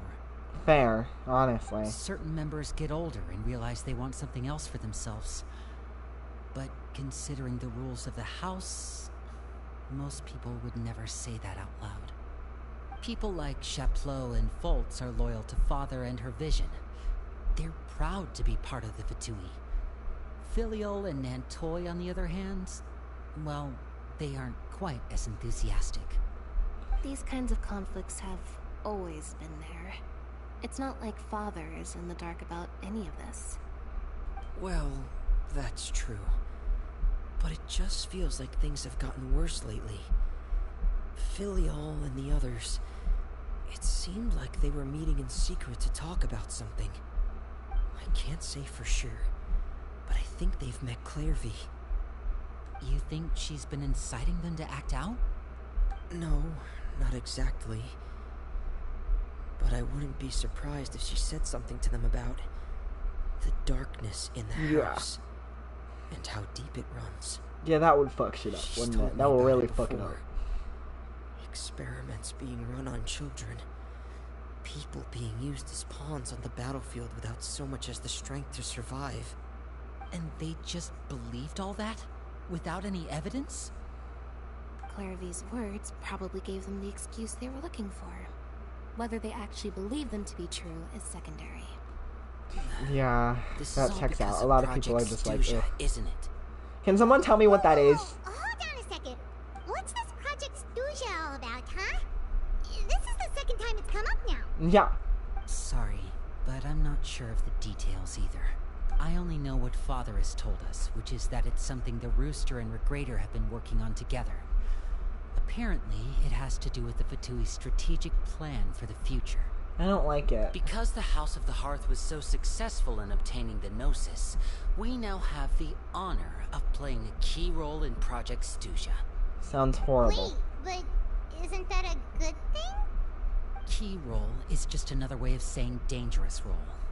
To us, the whole thing is an inconvenience. Father thinks so too, but she's in no position to refuse. Their plan isn't exactly unreasonable, and they've been funneling the house a lot of funding. It's just that we'll lose a lot of members in the process. Participating in the plan, it's an honor in name only. What they're really trying to do is subdue us. The existence of an intelligence organization outside their control makes them feel uneasy. 'Cause they suck ass. Seems like the Fatui are plotting something big, but given how little Liddy and the others seem to know about it, I probably won't be able to learn much yet. It seems like it sucks. Project Stuja seems like this big fucking thing that's gonna fuck with Snezhnaya and Natlan. And it's gonna ass because the Regrator and like the Rooster bitch are my two least favorite of the Harbingers. They give bad vibes. It's just ick all around. I don't like it. I'm never going to like it. So yeah. But can't do anything about it, so you just gotta live with it. I should keep a sharp eye out during my future dealings with the Fatui to see what I can learn. Yeah, agreed. I want to know what this is about, but I have a sinking feeling that it's simply going to snatch some bitches up into death. Okay, super complicated top secret Fatui business aside, what does all of this have to do with the conflicts you were talking about earlier? Paimon doesn't get the connection. Well, not a lot of people want to die for an organization they don't want to be a part of. External pressure has a way of exacerbating internal strife. You can't overlook the power of fear either. People are afraid of dying, and that fear is often the impetus for a lot of stupid decisions. Yeah. I thought resolving the Clairvy situation would make everything go back to normal. But it looks like things are more complicated than I thought. If we leave Filial and the others to their own devices, sooner or later, Father will be forced to take action. That's a fair point. We can only focus on one situation at a time, brother. Exactly, Lynette. Reel him in. You're right. Even if we confront Filial and the others, it won't do any good. It might even make matters worse. We should focus on Clairvy for now. Well, it's getting late. We should head back and get some rest. We'll try again first thing tomorrow. Okay. Understood.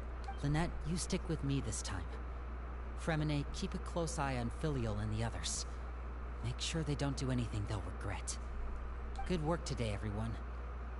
Have a good night, and I'll see you tomorrow. Understood. What a wonderful transition, y'all. You're doing way better at, like, scenes and stuff. I'm gonna, again, summon back. I don't know, something about the vibe feels like we should stick with Arlechinno for a little bit, but maybe tomorrow we'll bring back Lynette. Rest. I would like to rest. Your mind races with all sorts of thoughts as you try to rest, but you just can't. Oh, I'm always looking forward to an early night, but she can't sleep at all. Fair points. I cannot either. Hey, you don't think the knave will be too angry with Linny and everyone if she finds out about all this, do you? No, she loves them. Especially Linny and them. Like, that little trio is like... She smiles. If she were to actually get angry... Ooh, you have to protect Paimon if that happens, okay, Traveler? You can just hide behind me. Okay? Trust is effort, Traveler. Always. Was that the bitch? You saw her too? You saw the pink girl? Yeah. Clairvy, what you doing over there? Let's catch up with her before anyone sees. Yep. Agreed. Well, someone's gonna see you. I don't know who to grab. Let's grab Severus. Actually... No, I feel like Arlechinno feels right. I can't explain it. I feel like I should go with Linny because Arlechinno is not involved with this, and Lynette is much more involved with this. But like, Lynette just feels wrong right now. Follow Clairvy. Where is she? Hi, babes. Over there. She's disappearing and reappearing in like thin air.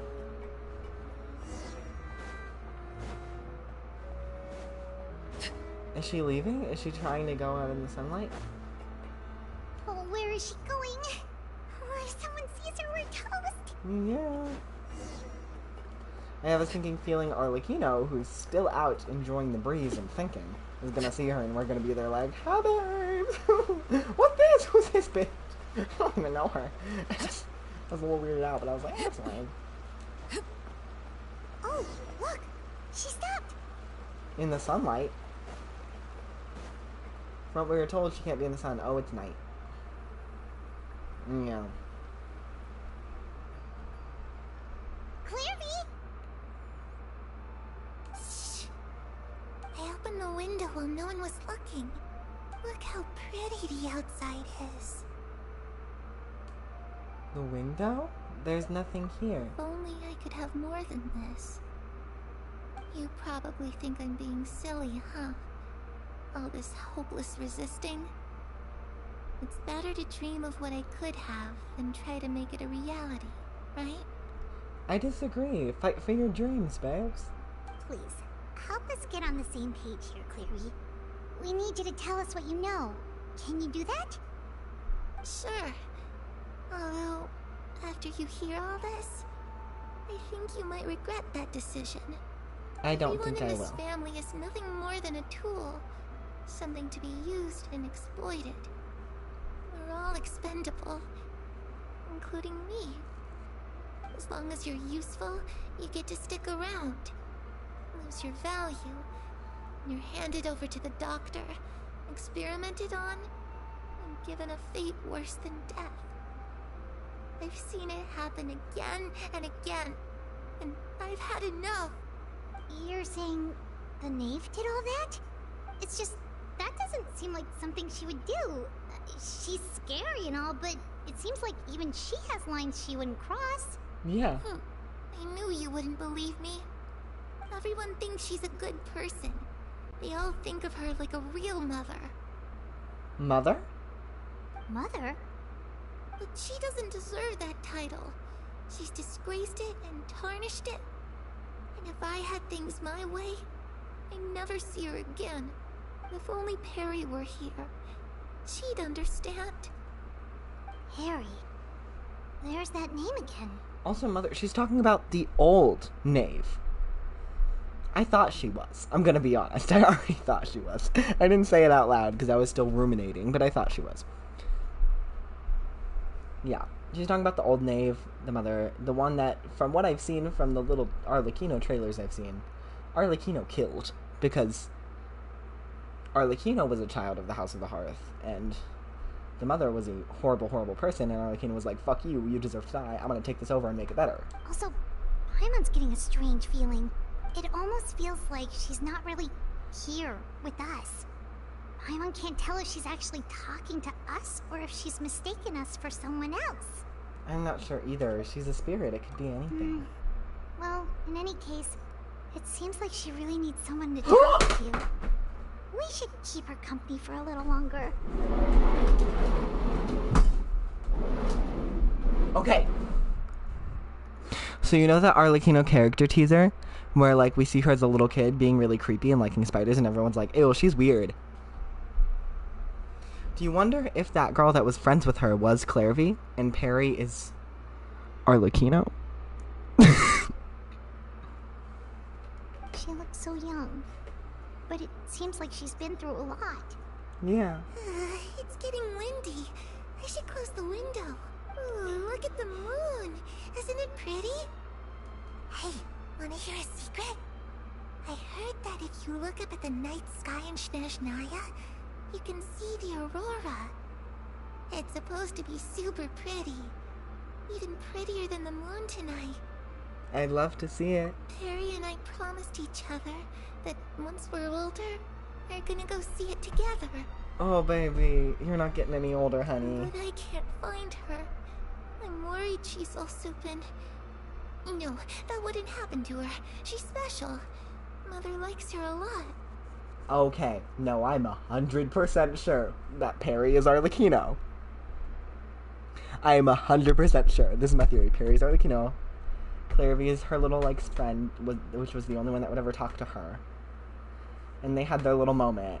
I know it. I knew it. I knew it. Y'all, I'm a genius.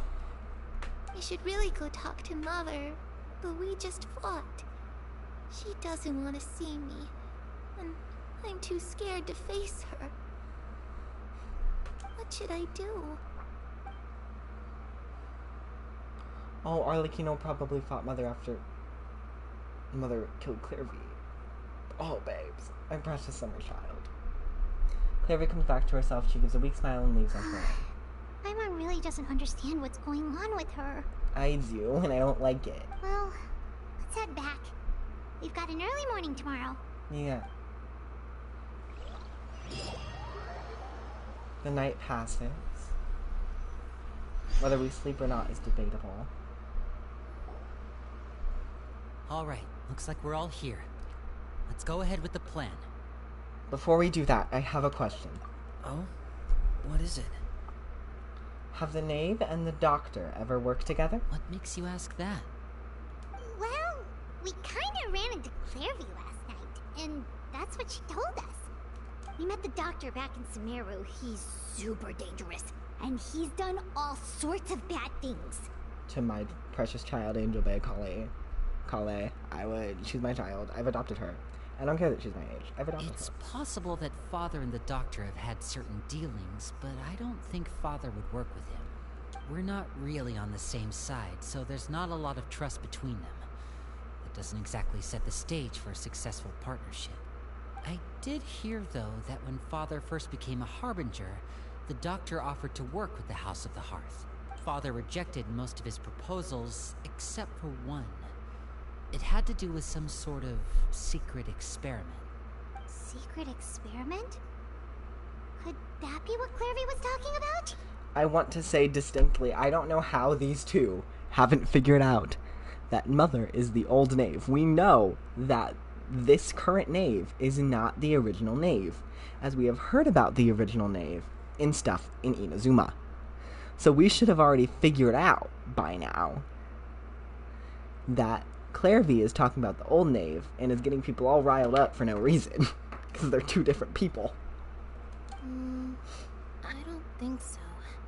I don't know any details about the experiment itself, but I do know it's an entirely independent operation. The doctor only proposed a direction for the research. That was the extent of his involvement. I still don't think that counts as working together. I agree with you. The details of the experiment are confidential, but complete records are kept on all participants. That doesn't seem to be the case with the situation Clairvy referred to. I know you don't agree with some of the Fatui's methods, and I'm not asking you to. But I am asking you to trust us on this. The House of the Hearth has its own principles. There are certain lines we're not willing to cross. I'm with the House of the Hearth. And that side of the Fatui, as well as Tartaglia's side of the Fatui. I'm with the House of the Hearth and their vibe. Okay? I agree. There are some Fatui Harbingers that are slay, and there are some Fatui Harbingers that deserve to die and never return. However, the fact that you are cultily in unison, having your hand over your heart, makes me a little bit concerned for my safety. Alright, that's good to hear at least. Yeah. Clairvy seems to think the Knave and the Doctor worked together to do something horrible. If that turned out to be true, Paimon doesn't know how he would even face you guys. It's just that it doesn't seem like Clairvy is lying either. The easiest thing to do would be just ask the Knave directly, but Paimon doesn't think she'd tell us.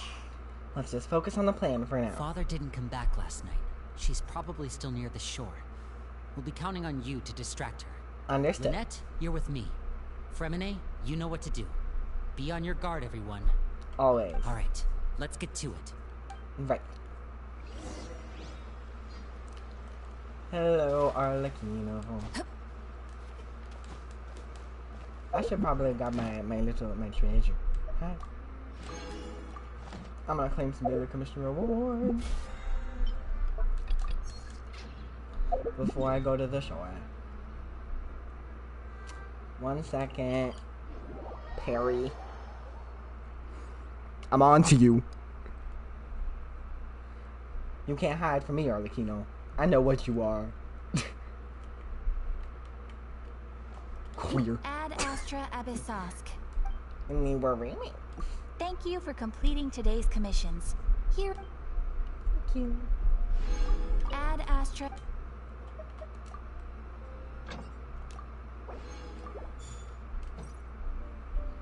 Wondrous. How are my funds looking? Not sufficient.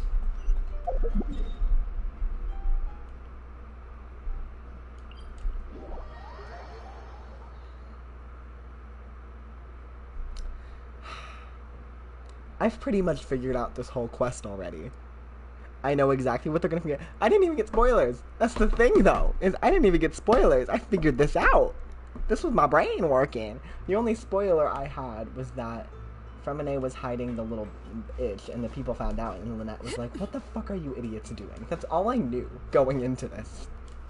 And that we're eventually gonna fight the Queen Perry here. I'm just gonna call her Perry for the rest of time. You can't stop me.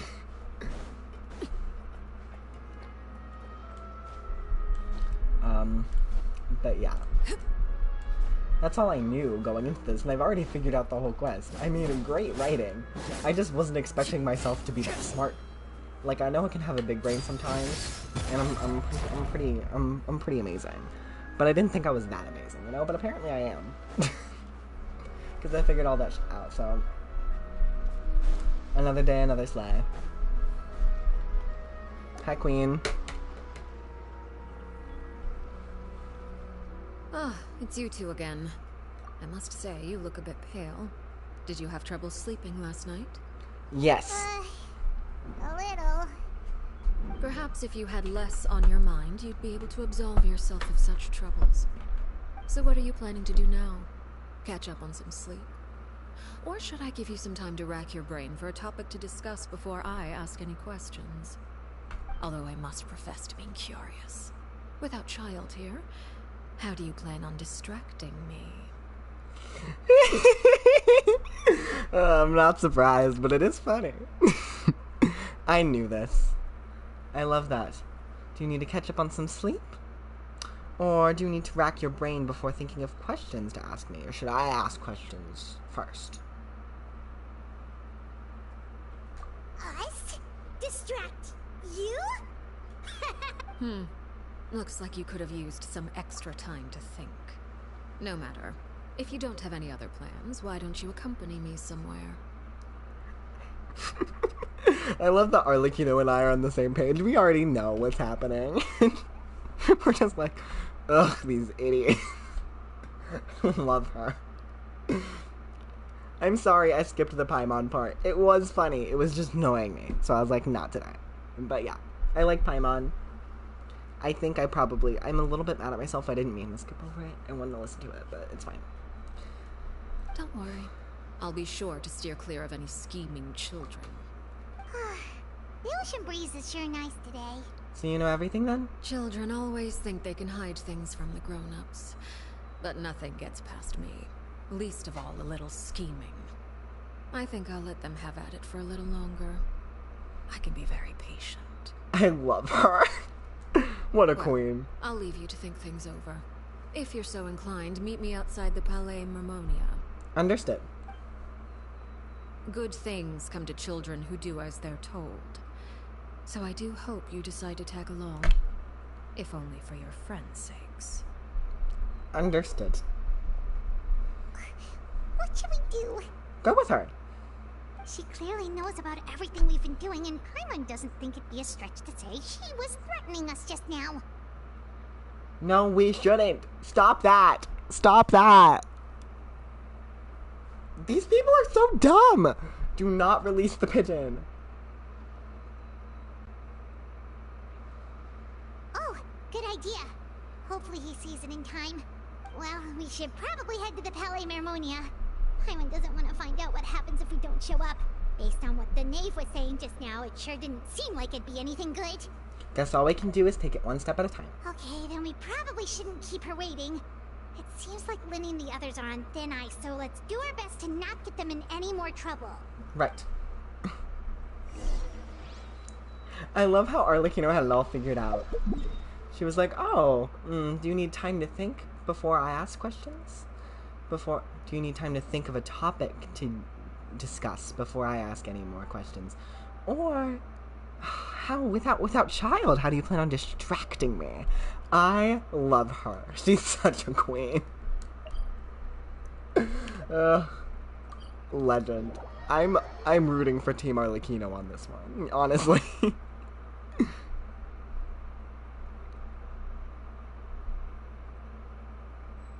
I love how she's like, I'll let them have some more fun before they have to deal with this shit. Seeing as we still have some time before my meeting, we might as well enjoy some pleasant conversation while we wait. Fine. I'm fine. I'm fine for that. That's grand. I love conversation, especially with the sleigh. We'll say. My goodness, I'm so excited. I love them being like, and I love how she said least of all little scheming. Like, I find it so funny that no one seems to be aware that she was once a child of the House of the Hearth. She knows how these bitches roll. She was in their position. I'm glad to see you get along with my children. Being surrounded by good companions is necessary for a child's development. You're not planning on doing anything to them, are you? I assume you're referring to Lenny, Lynette, and Fremine. Yes. Although, there's that situation with Filial and Nentoy as well. It appears quite a few people have been acting out lately. No matter. I'm not one to discriminate. All those who betray the house meet the same fate. There are no exceptions. Does that mean you're going to kill them? No, babes. No, sweetie. Oh, honey. I love how Paimon's like, oh my goodness, are they gonna die? And it's like, no, honey. It's not that bad. Calm down. Don't jump to the worst possible conclusion. You're just gonna scare yourself. Oh. Are you here to beg for their lives? I'm sorry to disappoint, but the rules of the house change for no one. In my organization, everyone is responsible for their own actions. I feel like she's just scaring us, but maybe the fact that we have to fight her, and in the teaser we saw for the version that this came out, the three were fighting them, I'm not so sure. I was trying to have like a positive opinion of her. Oh, she wouldn't kill anyone. I know she's like very strict about rules, but she wouldn't kill them. No, that's a little much, isn't it? Apparently not. They're gonna die. But they're not. It's gonna end out well in the end. It's just she's planning on killing them. Never mind, Paimon. But don't you care about them at all? They really respect you. They even call you father. You must feel something for them. Paimon, sweetie, honey, I love you. Any organization in which feelings come before principles is one destined for ruin. The House of the Hearth is hardly an exception. You could say our principles are more stringent than most. Perhaps I can offer you this consolation at least. As our guests, you two will not be held accountable along with them. There's really no other way to solve the issue? I would imagine Linny, Lynette, and Fremine will be able to keep their lives. As for Filial, Nantoy, and the others, I'm afraid there's little I can do. They can try to escape, but once you know our secrets, there's no getting out alive. Okay. I'm okay with that. Not that I'm okay with death, but I just don't care about that group of people. So if they die, you know, it's like, oopsie whoopsie, you know. Accidents happen, it's fine.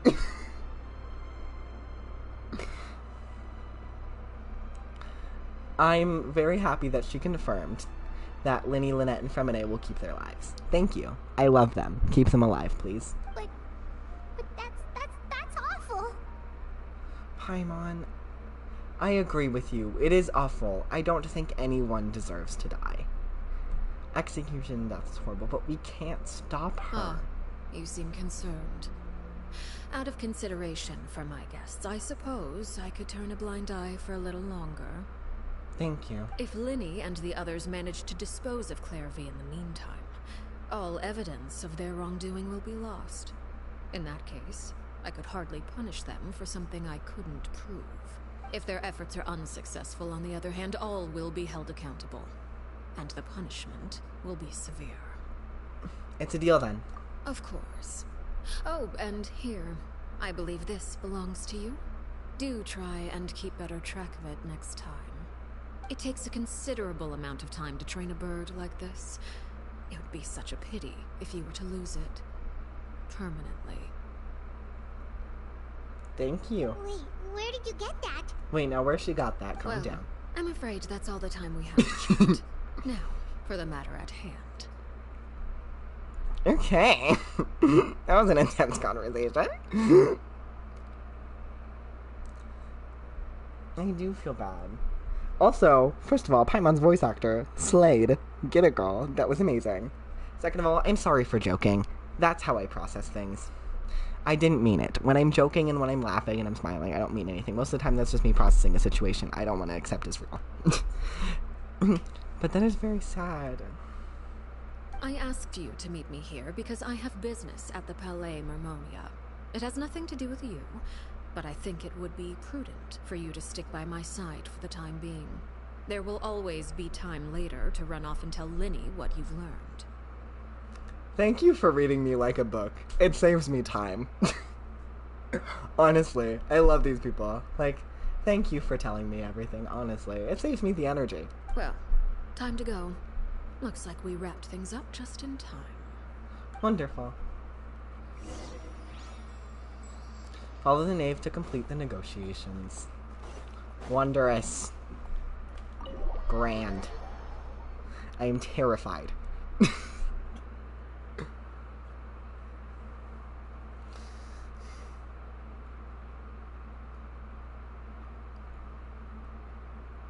Okay.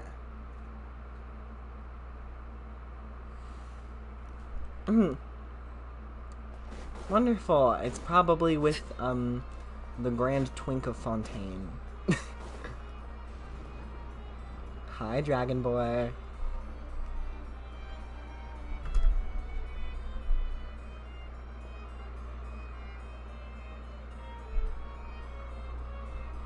It's been a while, Monsieur Neuvillette. I must say, I wasn't expecting my meeting request to be approved quite so quickly. The Palais Mermonia operates with an efficiency worthy of admiration. True, honestly, right this that an day. esteemed diplomat such as yourself should be afforded the proper level of respect. Although, if I may speak plainly, I must confess that I did not anticipate we would have the occasion to meet again after presenting you with the Gnosis. I see you brought the Traveler and Paimon with you as well. If I may inquire as to the purpose of your visit. I'll be departing Fontaine shortly. There is, however, an outstanding matter that I would like to see resolved before I go. It requires a rather lengthy explanation, I'm afraid. So I took the liberty of explaining everything in this proposal. Please review it at your leisure, Monsieur Neuvillette.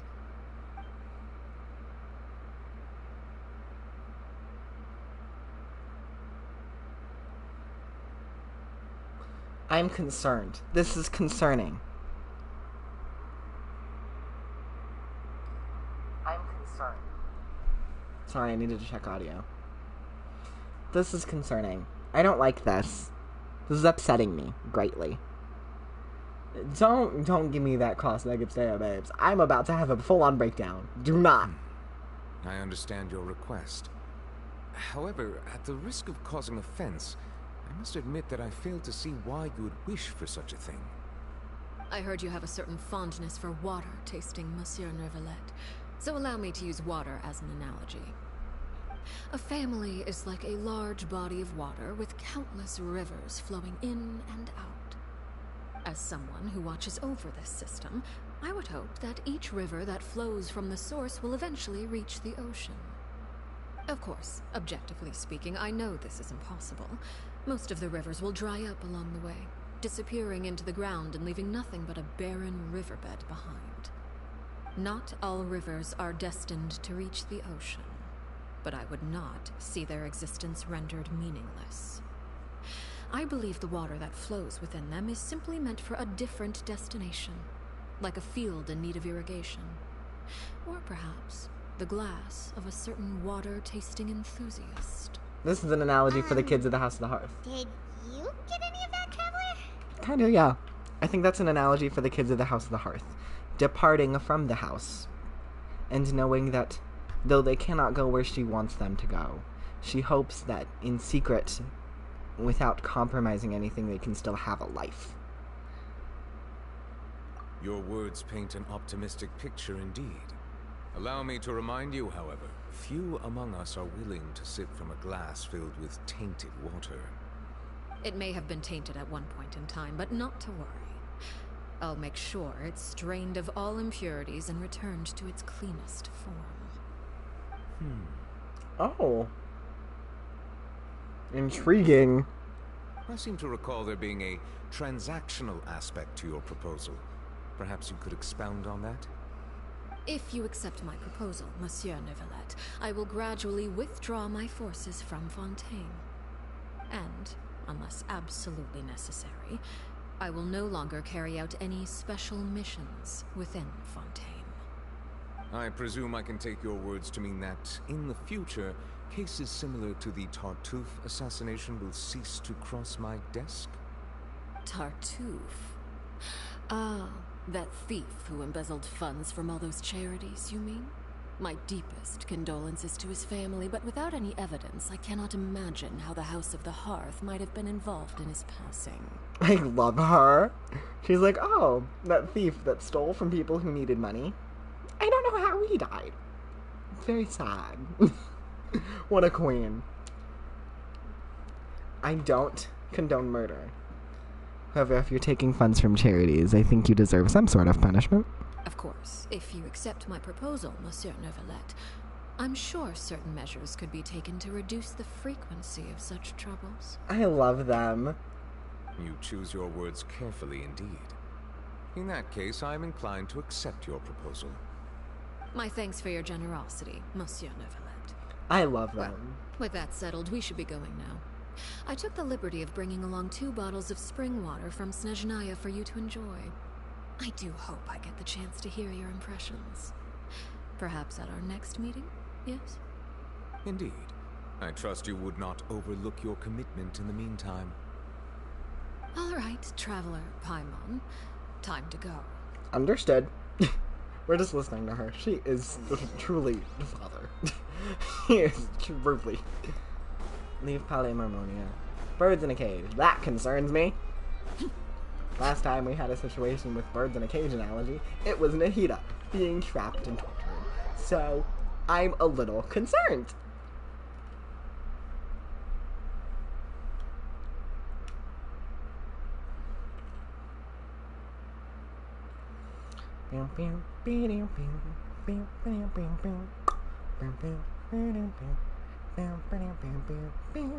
Sorry. I hate these loading screens. They make me want to die. Oh, shit's happening. Hi. So, what exactly were you talking about back there? I think I got the idea. I only heard you mention some rivers, a large body of water, and then some kind of irrigation scheme. You really want to know? I would imagine there might be more pressing concerns at the moment. Like? Winnie, Paimon really hopes everything's going okay.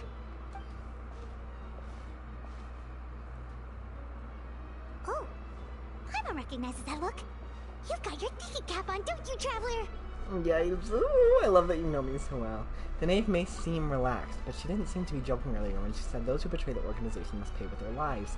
I think she's serious about punishing those kids. How should we stop her? No, there's something else we should figure out first. While we're talking in the front of the Palais Mormonia, she mentioned Clairvy's name.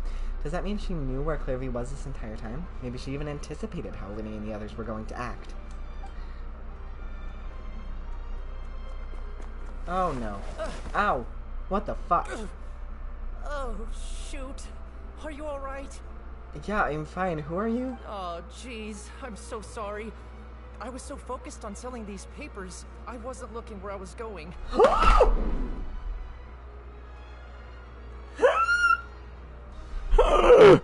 I was right!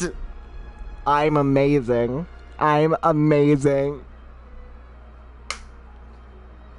They died. Quotes. They had to pay the price. Quotes. They just got a new identity. Calm down. That's the bitch with the scar. And I was right. And I'm proud of myself. So allow me to explain my theory that I was concocting in my head but never said out loud because I feel like it needs to be said now. I immediately, when they were talking about people suddenly disappearing to be with someone, it was like, oh, this is weird. But wait a minute, wouldn't you know of, like, death? I feel like they'd end up being deceased. They just disappeared. Never to be heard from again? Weird. So I immediately thought, oh. Arlechinno actually does care about her children deeply. And instead of killing them, forcing them to leave dead, they allow them to leave alive. But they are thoroughly watched. And they must have a strict new identity and never reveal any of the secrets, taking on a completely new identity, leaving the entirety of their old life behind. Which is what she was talking about there, leaving some people behind that don't want to be a part of the thing. Which was probably the little group. My bad, I also wasn't paying attention, because she never said she was going to kill them. Well, let me make it up to you at least. Here, take this paper. On the house. Wink at me, babes. I know we're feeling it too. Obviously. Gladly. He looks kind of familiar for something. Oh my goodness, I wonder why. Is it because he's the bitch with the scar in the picture? I wonder. I'm a genius. Oh, you don't have to give us anything. Please, I want to. It's not like I'm short on supply. All the extras will be useless come tomorrow anyway. It's my fault, really.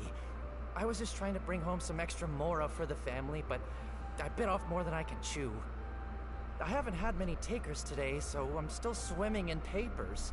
What's going on here? Nothing much. I just ran into your friend here on accident. I should probably get going, actually, so... Hold on. I knew it. Of course, I'm happy to compensate you with mora, it's just... I don't have any on me at the moment. I'll take 3 papers. Here, your payment. A queen! A queen! This is why I love her. I'm in love. Like I said. He's scared of her because she let him have a new life but never interact with the house again. He's like, oh, I can leave. I can give you more. I can do anything. And she's like, oh, you're low on more? Okay, I'll give you some payment. Oh, thank you for your patronage. May the Archons bless you with good fortune. If only I had the chance to run into such generous customers every day. I should probably just take on a smaller inventory though, right? I'm getting married soon, so sometimes it's hard to not get ahead of myself. Anyway, I should head out. Goodbye! He is the bitch with the scar that fell in love. Well, now that my affairs are settled, we should take the boat back to Poisson. We've even acquired some light reading to enjoy along the way. Actually, why don't we stick around for a little longer? Paimon just realized how hungry she is. She can't head back to Poisson on an empty stomach.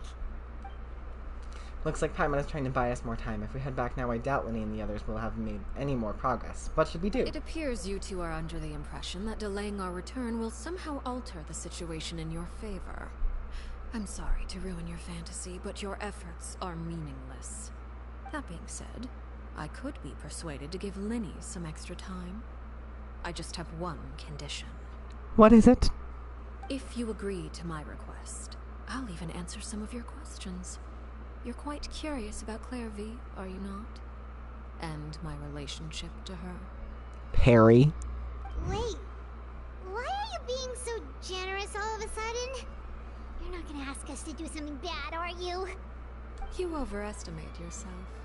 You don't have the talent for bad things. That's rude, first of all. You don't have the talent for bad things. I can be very bad, thank you. In fact, I've done some very stupid bad things recently. Actually. But you wouldn't know about that, would you? Then what can you possibly...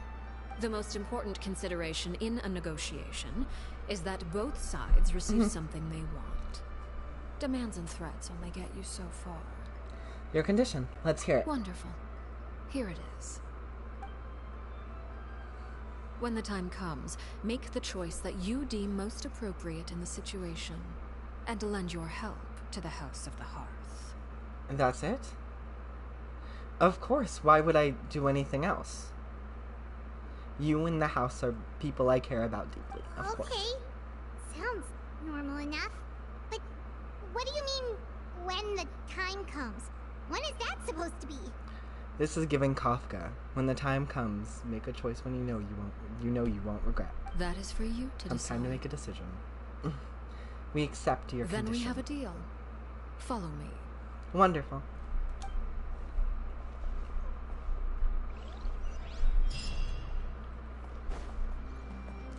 I'm quite at peace with all of this. And maybe that's because I'm a little bit of a maniac. Follow Nate to the Nameless Ruins. But I believe that I have a valid reason for feeling and thinking the way I do. Oh, I've been there before. It's a fun time.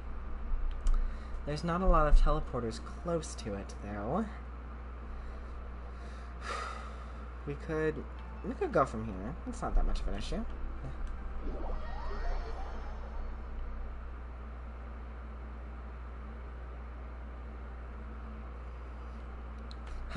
Okay. I'm honestly at peace with all of this, because I've pretty much figured the entire quest out. So I'm just watching it play out before me. I love being smart, y'all.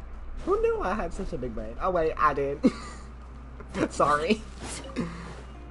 I don't get a chance to be overconfident often. I'm usually very insecure and like mad at myself and in like a self-hating mode where I'm super mad at everything I do and think I'm a horrible person that deserves, you know, to be locked away forever in a jail cell and die. But today I've been feeling pretty good about myself, which is surprising given the circumstances. And I have a Del Grosso's trip tomorrow with my best friend in the world and my family, who is probably the only person that doesn't make me feel bad about living my life. Gotta love besties. Besties better than the resties. And family. Family is always a slay. Have I been here? I feel like I have, but now I'm not trusting myself. I know for a fact that I've been to this little arena, but the last time I was at this little arena, it looked like a bit of dirt with some ruins around it, not a full room.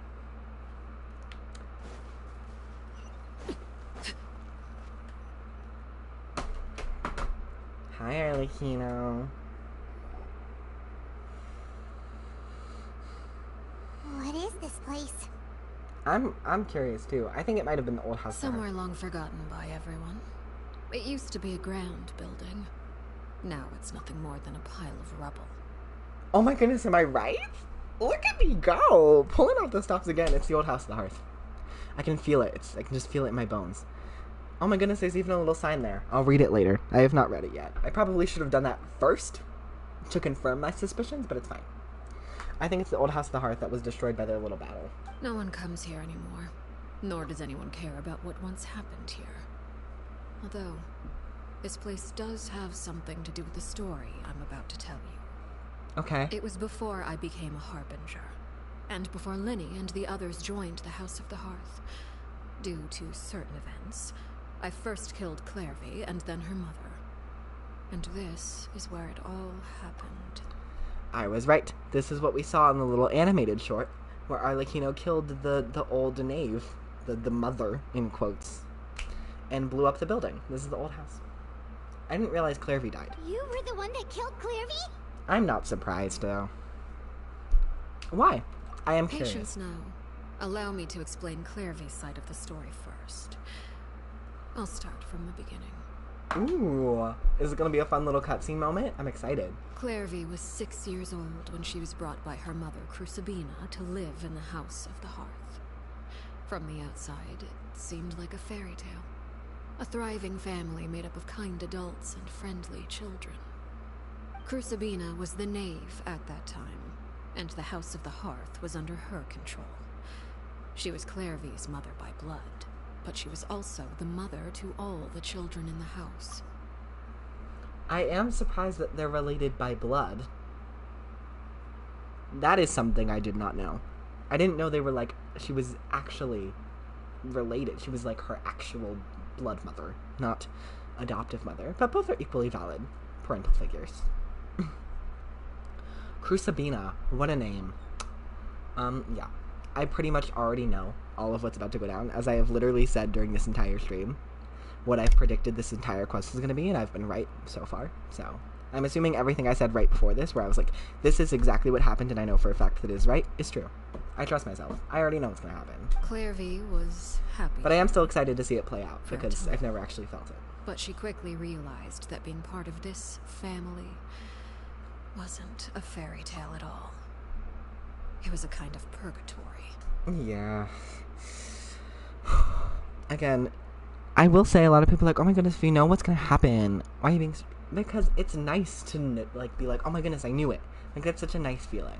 It's also nice to see things that you've been thinking of for a long time actually play out, you know?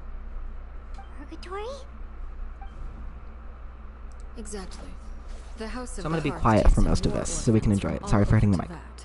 But as for how to raise them, that depends entirely on the person in charge. Crucibina came up with a novel idea.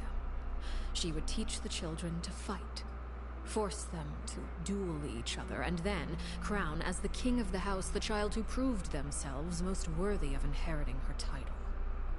It's difficult to estimate the number of children who died or were maimed in the process. There's little I can say about the ones who died. The ones that emerged with permanent injuries, on the other hand, well, they still served a purpose. They would be handed over to the doctor to be experimented on. I was right. Or sent away on dangerous missions.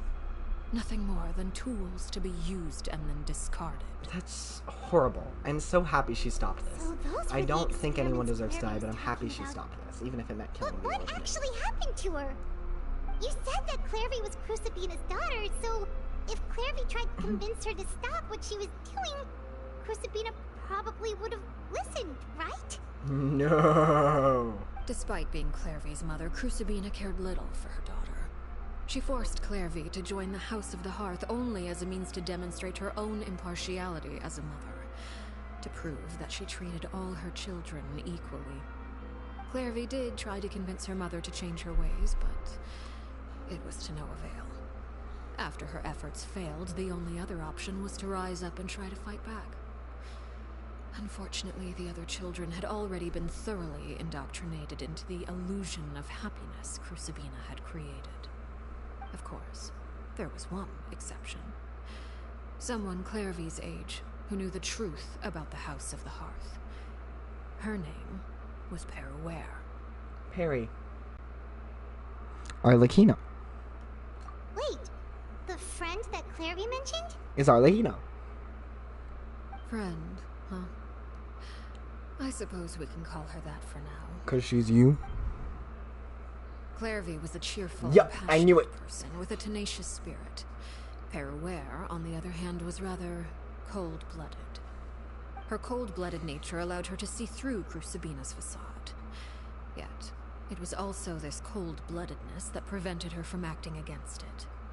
At least at first. While Clairvy longed for freedom, Peruere was convinced that, amid all the fighting and violence, she would make it until the end. Oh, Despite that's the foreshadowing differences, the for two became Arlechinno. fast What a friends, moment. united by their knowledge of the truth. Clairvy told Peruere that she hoped to create a real family, where no one would be killed or sacrificed. Which is what There may Arlechinno have been did. a certain naivete to her ideas, but Clairvy proved her determination many times over. She tried countless times to run away, ask for help, or expose the truth. But her efforts only earned her beating after beating. The only thing that kept her going was her strength of will. Even with her body racked with pain, she would still stand on her tiptoes and open the window at night. She and Peruere would look out at the moon together, a fierce longing for freedom shining in her eyes. But one day that light simply vanished. That's horrible. What happened? Her hopelessness resulted from a culmination of things. 10 years had passed. 10 years worth of failure after failure. She and Peruere weren't children anymore, but finding any chance to escape still seemed as hopeless as ever. It was during this time that Peruere suggested a new plan. If escaping was out of the question, why not take down the very person sitting on top of this throne of lies? Mother herself. Clairvy rejected that proposal. She claimed that, as a famous harbinger, Crucibina possessed an unimaginable amount of power. Trying to kill her would have an incredibly low chance of success. Clairvy never gave another reason, but Peruere could see it written all over her face.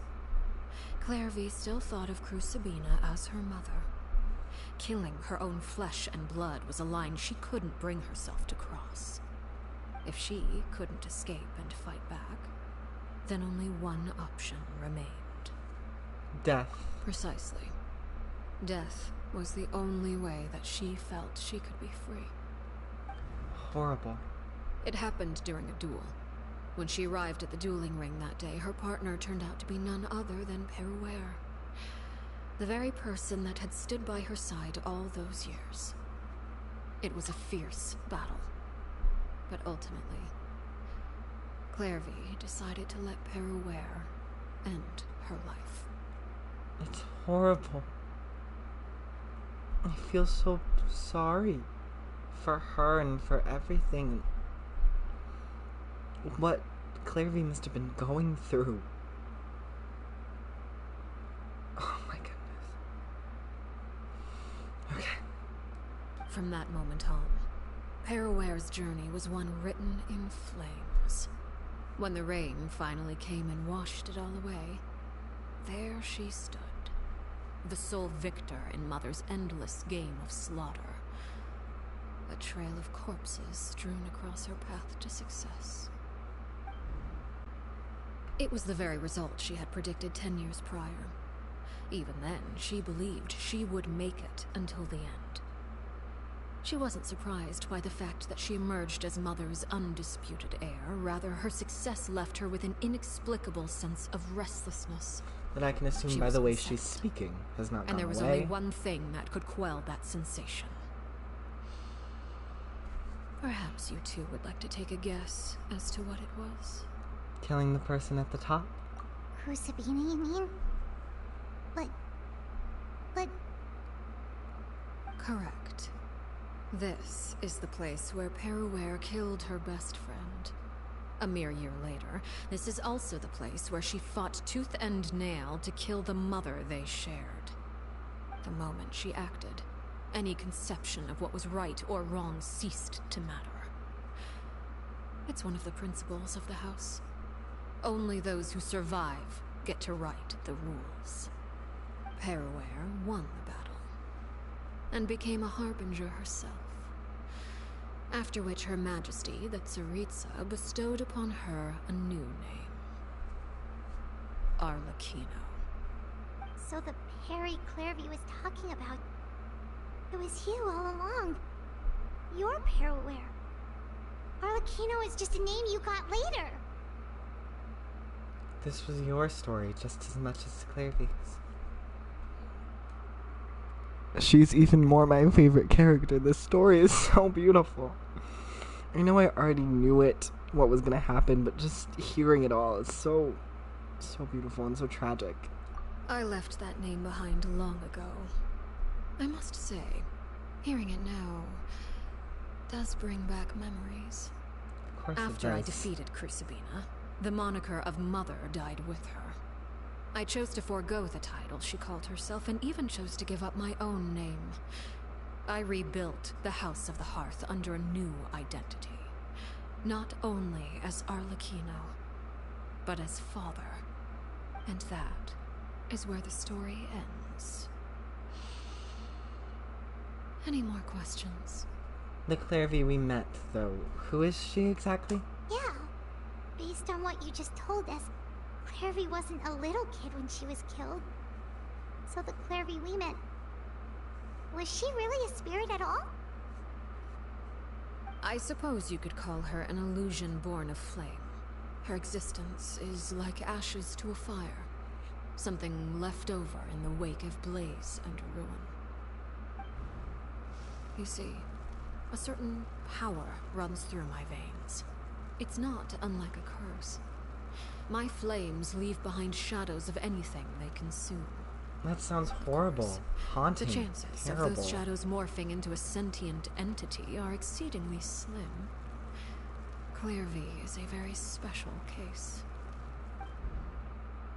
Clairvy died when she was 16 years old, but what emerged from the flames was her 6-year-old self. Her appearance wasn't the only thing affected. Most of her memories were lost to the blaze as well. Memory is a mysterious thing indeed. Losing a portion of your memories will alter your sense of self. Lose 10 years' worth, however, and it would be like living in the past. Like returning to a version of yourself that never grew up. No wonder Horrible. Paimon got such a weird feeling when we were talking to her. Yeah. Perhaps I should put it this way. Clairvy is someone trapped in time. It may seem like she exists with us in the present, but she truly lives in the confines of her own past. Of course. So if all of that is true, then you must have known about Clairvy for a long time. Indeed. She's a rather volatile and unstable entity. Sometimes she would look after the children. She's even saved some of their lives. That's great, I guess. Other times, she would hide from me and become obsessed with revealing the truth about the house to anyone who will listen. Shadows don't have the capacity to learn or grow. Any new information they encounter is quickly forgotten over time. Horrible. So you Your just have attempts to sentient expose traumas Clairvy following to you? sunlight. Horrible. They failed, yes. The reason is actually quite simple. In Clairvy's mind, the house is impossible to escape, and it is this very perception that traps her there. But no matter. All I have to do is kill her again, and all will be resolved. I don't anticipate so much as a single speck of ash will be left behind this time. Wait! No, Paimon, don't stop her. I understand. She's not alive. She's just what's left. I can understand why you might want her gone, but isn't there another way? Not really, babes. So what if she's trapped in her 6-year-old self? She's still your friend! At least talk to I get where you're coming from, Paimon, and I do agree with you to an extent, but this is her story, It's too her late for situation, that. for her She trauma. broke the rules, and now she must be punished. That goes for Filial and Nantoy as well. She's had quite the effect on them. I feel so bad. But it's true, this is Arlecchino's trauma. It's not for Paimon to decide.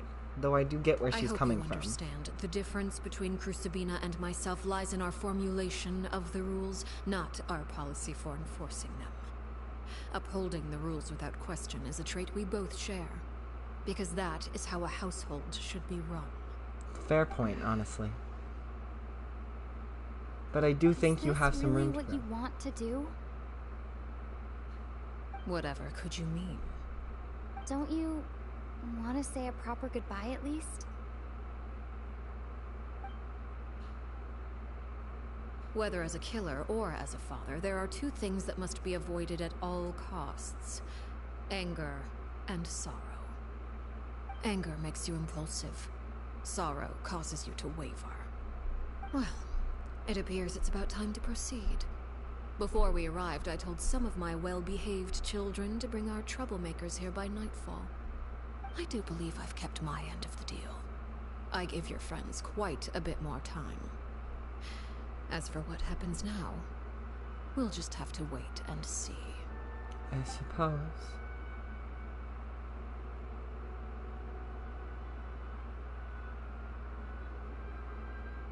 Here they are, Father. You gonna execute him? Seeing something like that would actually be a first for me. Lenny! Oh no, Claire V. I'm sorry. I heard about how you helped buy us more time. But I still failed. I couldn't find a way to fulfill her wish. Huh? Are you... Harry? Indeed, it's been a while, Claire V. Harry!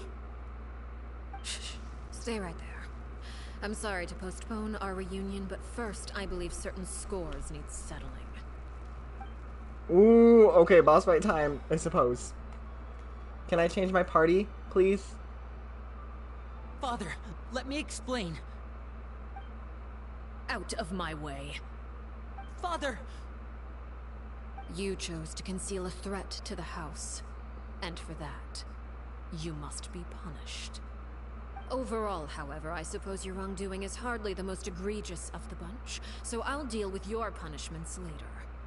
As for right now, the more pressing concerns are the traitors among us. By traitors? Do you mean us? Father, let me explain. We didn't mean to... Fultz, why don't you share what you heard? Yes, Father. Secret midnight meeting number 3. Participants: Filial, Nantoy, Sato, Toddy. Nantoy clearly said, if only Father wasn't the one who took us in. Sato added, I'm sick of this life. I just want to live as a normal person. Filial was the worst of them all. She called us crazies and said a bunch of mean things about Father. I did not! I don't believe You're you. lying! Fultz is trying to frame us. Okay, yeah, Filial is a traitor. You do what you need to do, Arlecchino. I support completely. What the fuck, girl? Really? You're going to tell this grown-ass adult that a child is trying to frame you? He's what, 10? It's not like I'm the only one who heard those things. After that, you and Toddy and a bunch of other people started talking about Claire V. You were using all those things Claire V brought up as an excuse to question Father. We're birds locked in a cage. The only way out is to destroy it. That's what you said, wasn't it? You little... You just want me gone, don't you? What did I ever do to you, huh? And you, Sheplo, have you forgotten who stood by your sickbed, watched over you, and changed your dressings? Come on, let's hear it then. What's your reason for all this?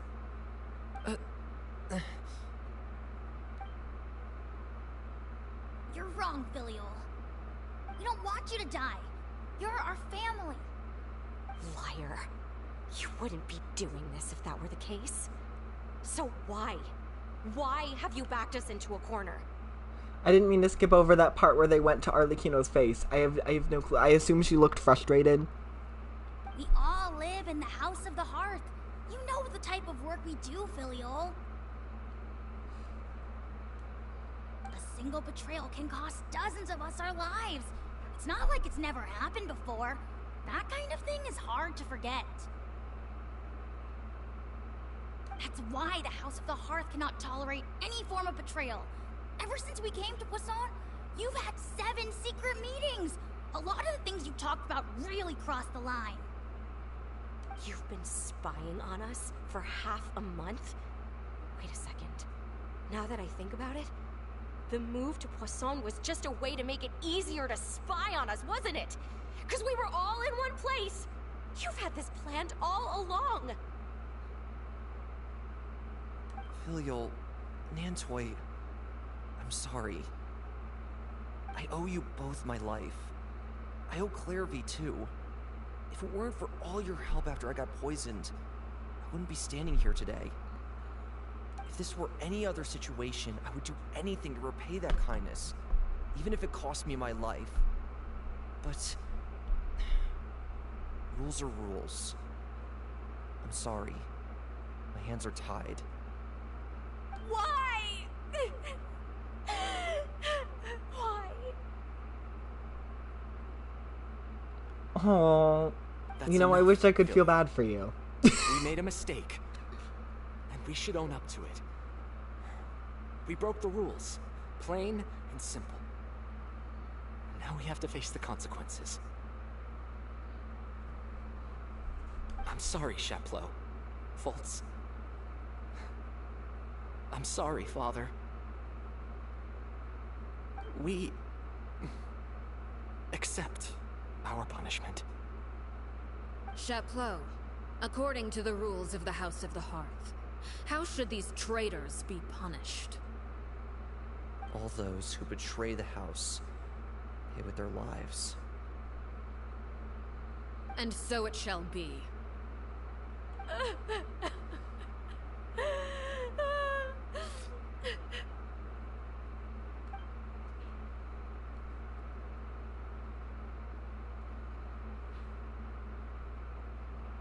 This Father, is so sad. Please wait.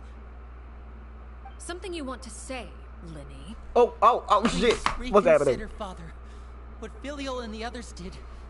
Does it really count as betrayal? We all come from broken families. From the Hello, very person. first day We're we kind of joined in the House middle of a the heated Hearth, moment. We wanted nothing more than to make it a real home. But the truth is, none of us know what a real home should look like. I'm not saying I have all the answers. All I know is this. Killing Filial and the others may uphold the rules, but doing so will only bring us further away from being a real family than we've ever been. So please, Father, please, reconsider. I agree with Linny. Yes, Lynette, Father, say it. Please. Speak up, babes. Linny, you...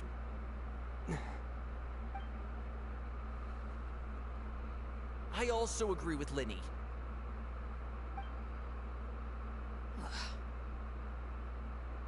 An order once given cannot be rescinded. However, given the extent of your determination, I suppose we shall have to go about this a different way. Draw your weapons and face me. Our weapons? Father, are you referring to a duel? Precisely. The rules of the house will not be altered. Traitors must be punished. However, resolving disputes with a duel is also one of our rules, one that also applies to me. Demonstrate a sufficient showing of strength, and I shall offer a concession. Wait. Bede. Father in a duel? Can I change my team real quick? Father is way too strong, even for Linny.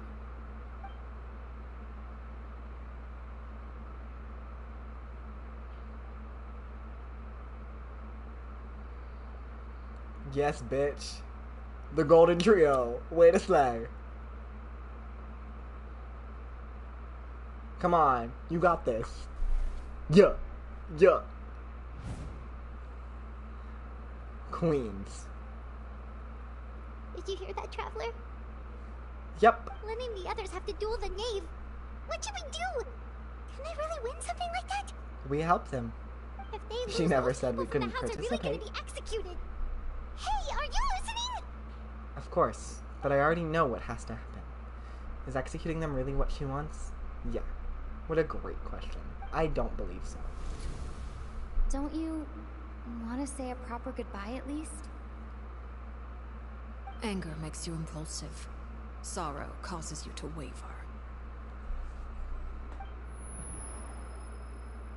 Back then, she never actually answered my question. But that makes the answer pretty obvious, doesn't it? Oh, looking at that expression on her face, she seems really serious about this. Guess that means there's no chance she's throwing the duel on purpose, huh? There's no way the knave will lose on purpose. Although...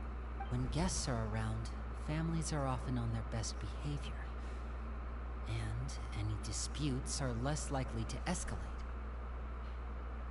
When the time comes, make the choice that you deem most appropriate in the situation, and lend your help to the House of the Hearth. We agreed to do what we were supposed to do. What's wrong, Let's Trevor? do this. Hey, where are you going? Where I need to go. Traveler?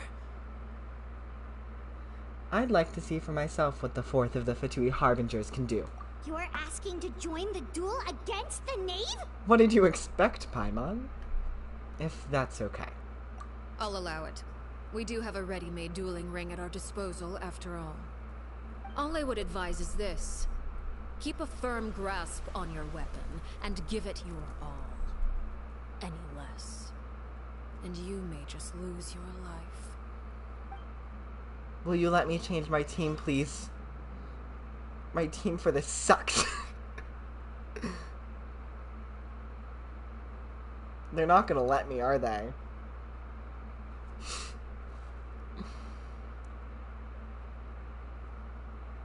Okay. I'm ready. Let's do this. That was a lie. Let me out. Let me out.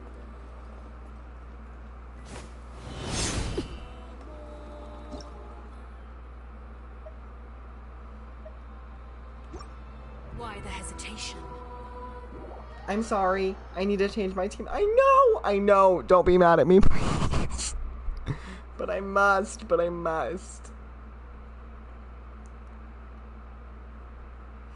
Ugh, that scene was so beautiful. Perfect writing. Of them being just like, I know she doesn't want this. And she told me to make the choice I feel is right in the moment. So I'm gonna do this. Like, what a baddie moment. Really, the Traveler is getting some character. But, yes, I know. Just give me a second. I will skip as quick as I can to the boss fight. I will. I need my squad.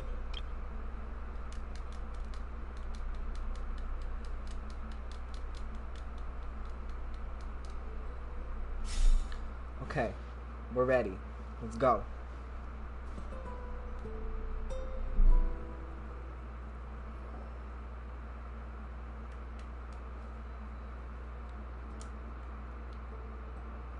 Father, let me explain.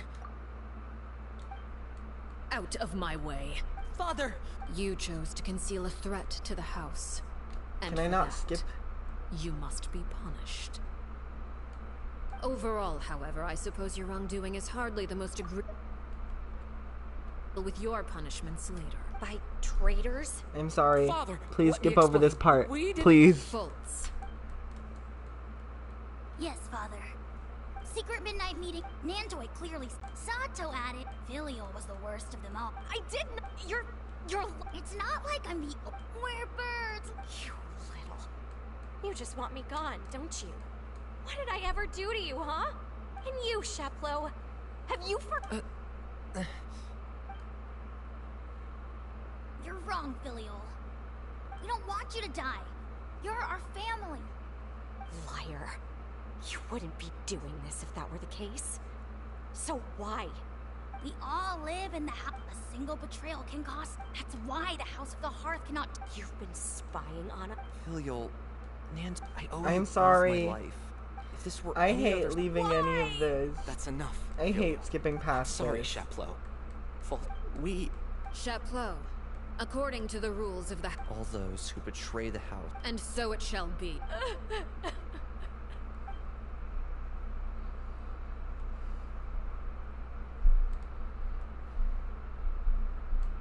Father, please wait! Usually they allow you to skip Something to you the want to fight. say, Linny?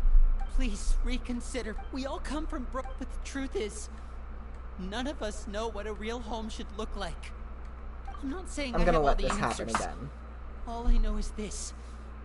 Killing Filial and the others may uphold the rules, but doing so will only bring us further away from being a real family than we've ever been. So please, Father, please reconsider. I agree with Linny. Father, please. Linny, you...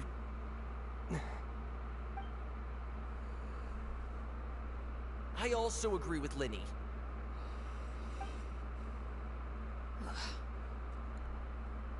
Just An let order it soak once in. given cannot be rescinded. However, given the extent of your determination, I suppose we shall have to go about this a different way. Draw your weapons and face me. Our weapons? Father, are you referring to a duel? Precisely. The rules of the house will not be altered. Traitors must be punished. However, resolving disputes with a duel is also one of our rules, one that also applies to me. Demonstrate a sufficient showing of strength, and I shall offer a concession. Wait. Bede. Father in a duel? Impossible. Father is way too strong, even for Linny.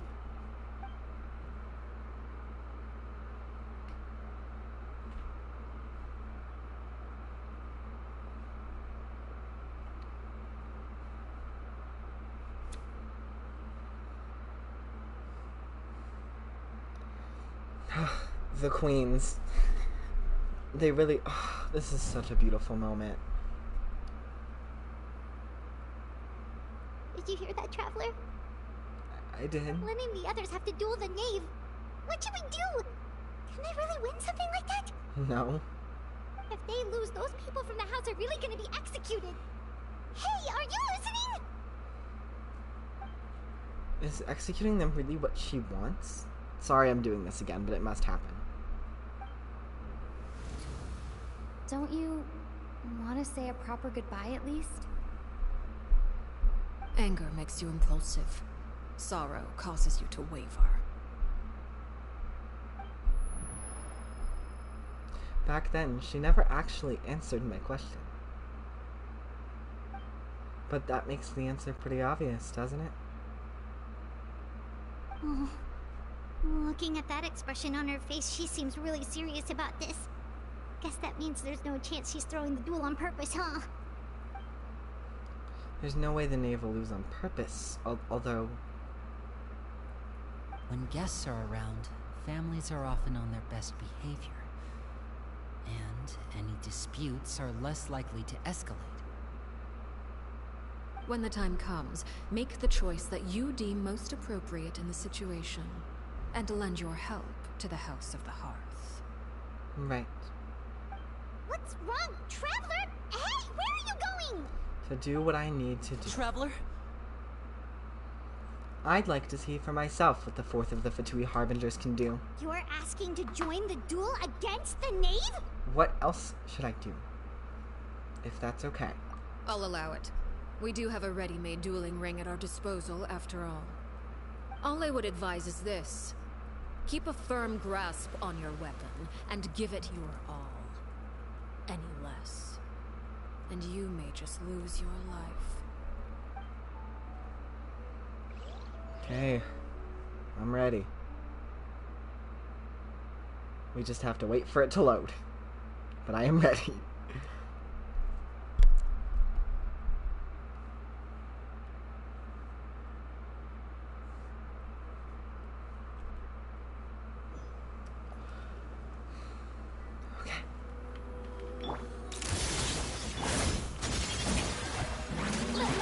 What pitiful attacks. I thought I taught you better. Cue the spotlight! And voila! What pitiful attacks. I don't know what he's doing, but he's helping. Breaking news! Hooray for a dress! With the fall of darkness, destruction shall rise. Father's even stronger than I have a taste of Over, go through. Close your wrist. It's fine. Spare your energy. Running is a little useless.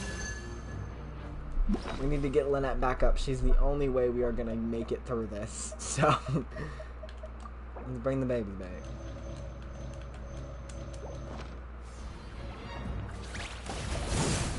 Gears of the storm! Get in here! Step on up!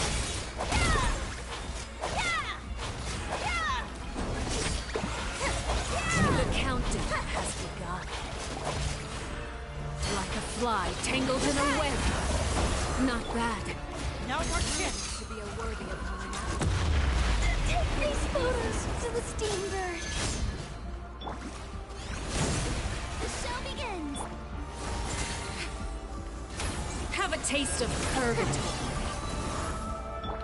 Be amazed! Let the world come over here!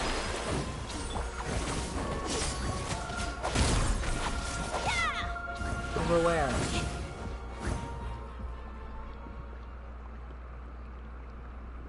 Oh no. Fear.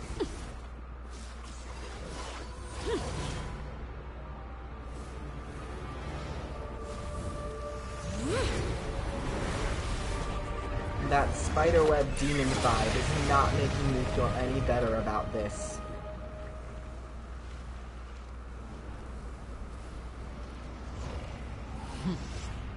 Cinder of two worlds flames. Jeez.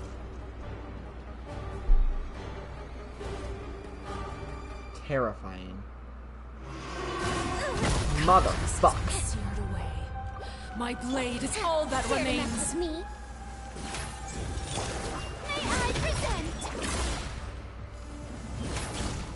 Have fun with this gift. Stefana.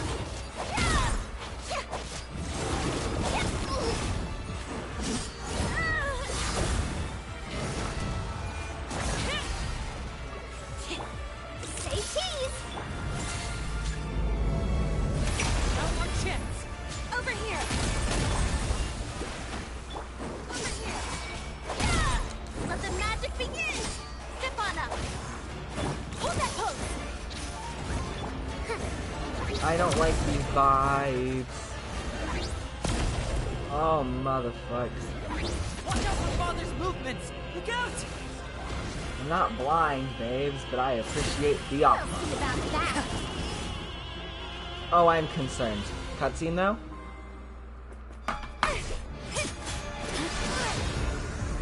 Oh, shit. This is terrifying. Oh, but epic.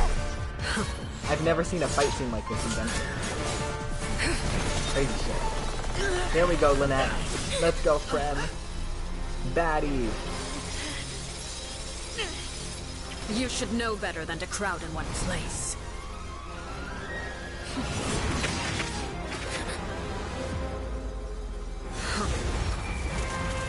Come on. Oh, I know. No! Yes, Lynette. I'm sorry, Father!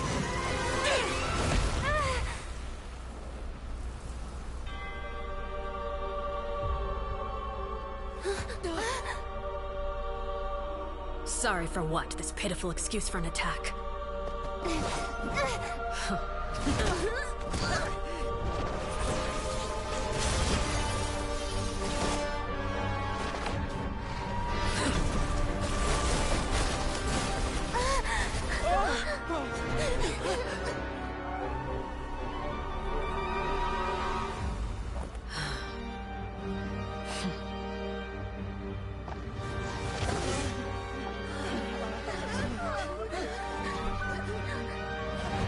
Father, no!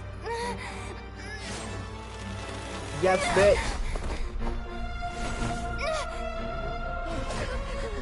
Made it out, did you? You're stronger than I expected.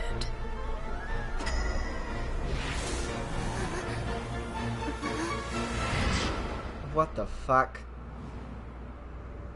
A crimson moon. I can't move.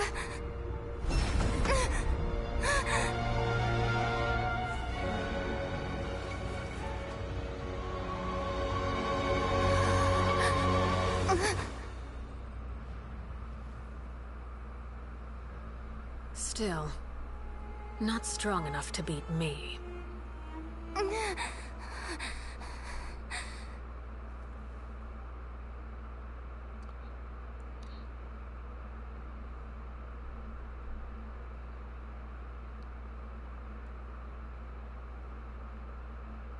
I'm so scared. I'm so terrified. I don't know what's gonna happen next. Oh no! What's happening? Why is it taking so long to load?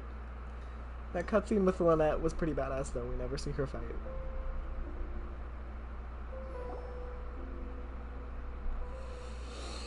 I'm terrified. Oh, I'm terrified. I believe we can end things here. It's not often that we get to enjoy the company of guests, after all. We wouldn't want things to get too out of hand. Brother, are you alright? Lenny. Given that I am the victor of this duel, as agreed, the punishment stands. No! I never thought things would end like this. However, everyone involved in the duel demonstrated a remarkable level of strength and determination. I'm sorry, babes. In I light have to say of no. this, I'm prepared to change the method of execution. Elwar, the bottled flames I gave you for safekeeping. Do you still have them? Yes? I wasn't sure what they were for, but I've kept them super safe. I didn't lose a single one. Wonderful. Then, in just a moment, I'll have you administer them. Bottled flames? Indeed. They're the product of a secret experiment. Under certain special circumstances, flames can be extracted from my person and preserved. Once ingested, searing pain will spread across every inch of your body. No harm will come to you physically, but your memories will be burned away. If you can withstand the pain. When you awake, you'll have forgotten everything you know about the House of the Hearth, and will be expelled from the organization. Okay, never mind. I'm not surprised. We're okay. I thought I was going to be surprised again. I was going to be upset. Nope, we're good. This is what I thought. This is what happened with Scarface. That's rude. That's rude. That's rude. Apologies.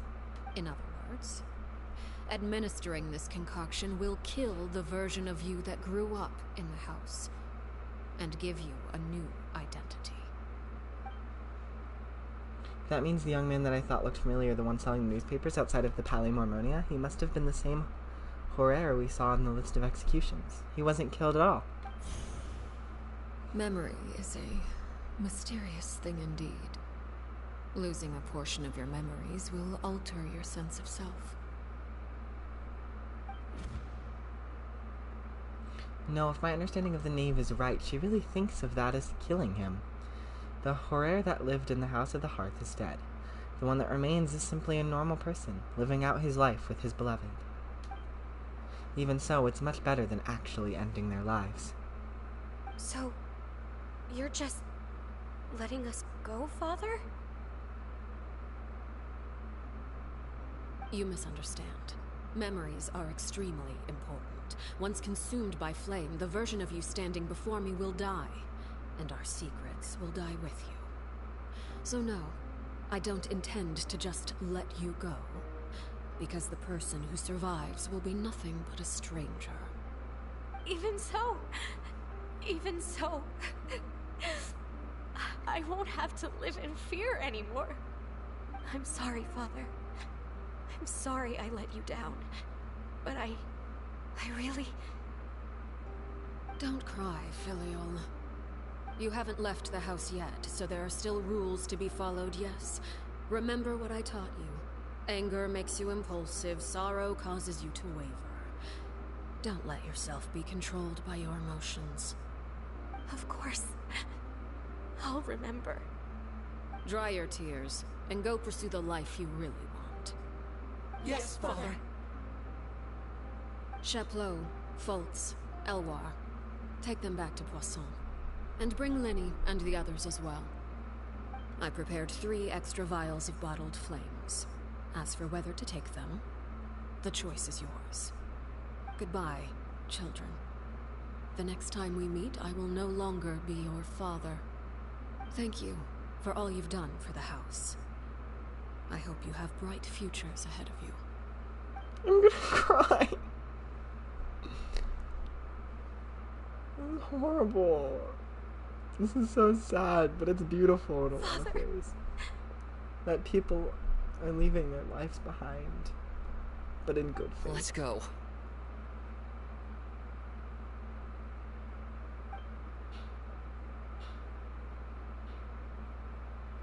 Here, grab my arm, Lenny. I'll help you walk back. Thank you.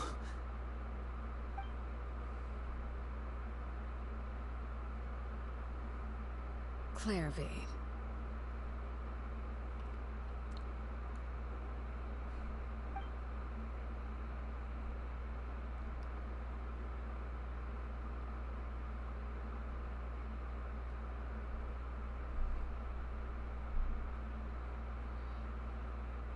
Can we talk now? I've been waiting for a super long time.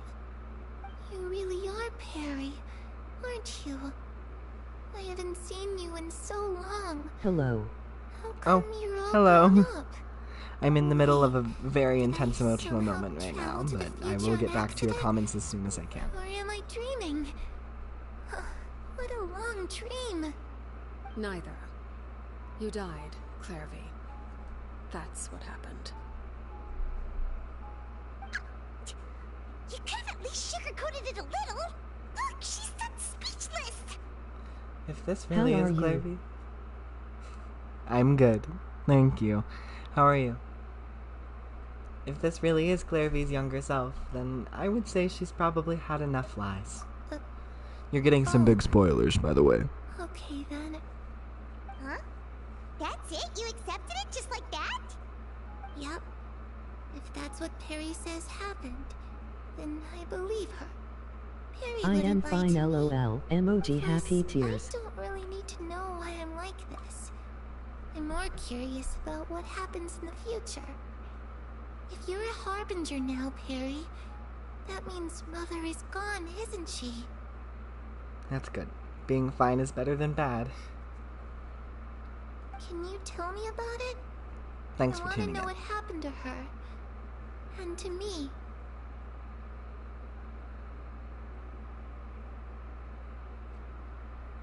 You never stopped trying to defy fate.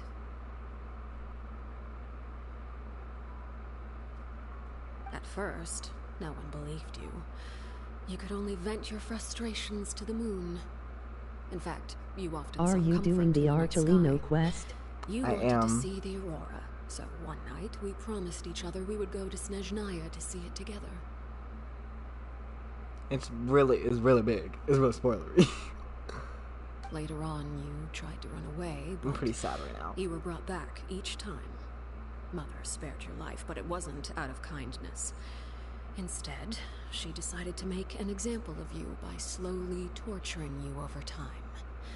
That way, the other children would know what happens to traitors. I never do it. Emoji crying loudly. That's perfectly fine. It's just... you can take your time. It took me forever to do this quest. I'm doing it months after it released, but just know if you don't want spoilers, it's perfectly fine to just hop off. But I am pretty sad right now. This quest is really emotional. Jeez. Still, you never gave up. Mother hoped that No through worries. ruthless duel after ruthless duel, Thank you. she would be able to crown an ultimate victor among the children she raised.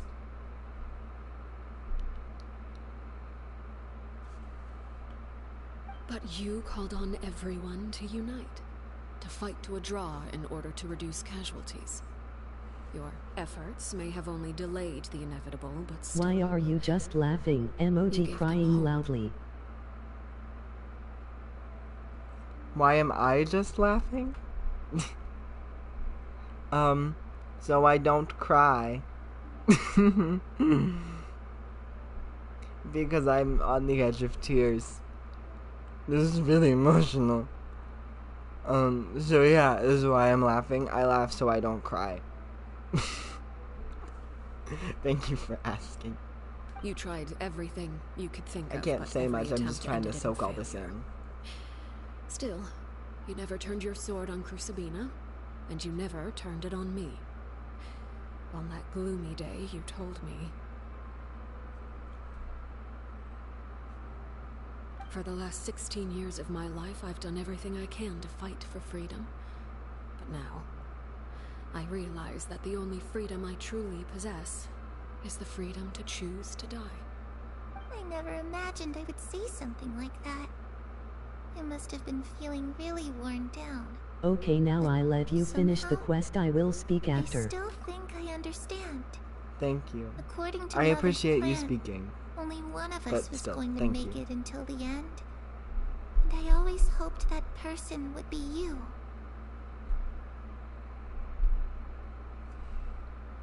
If I could do it all over again, I still don't think I would make a different choice. Even when I first met you, I knew you'd be able to do what I couldn't. Is that so? Even now, I'm not sure I truly understand what kind of freedom you were trying to pursue. But as the head of the House of the Hearth, and as the children's father, I've tried to give them the most basic of freedoms. The freedom to choose their own fate. It's something I discussed with the Eudex of Fontaine. The children who want to leave the house will have their memories wiped clean of all secrets pertaining to the organization. In return, they will be allowed to live a normal life in Fontaine without being prosecuted for their past. Of course, I won't simply hand freedom to them on a silver platter. They have to fight for it and prove themselves worthy of it. Only freedom that is earned has true value.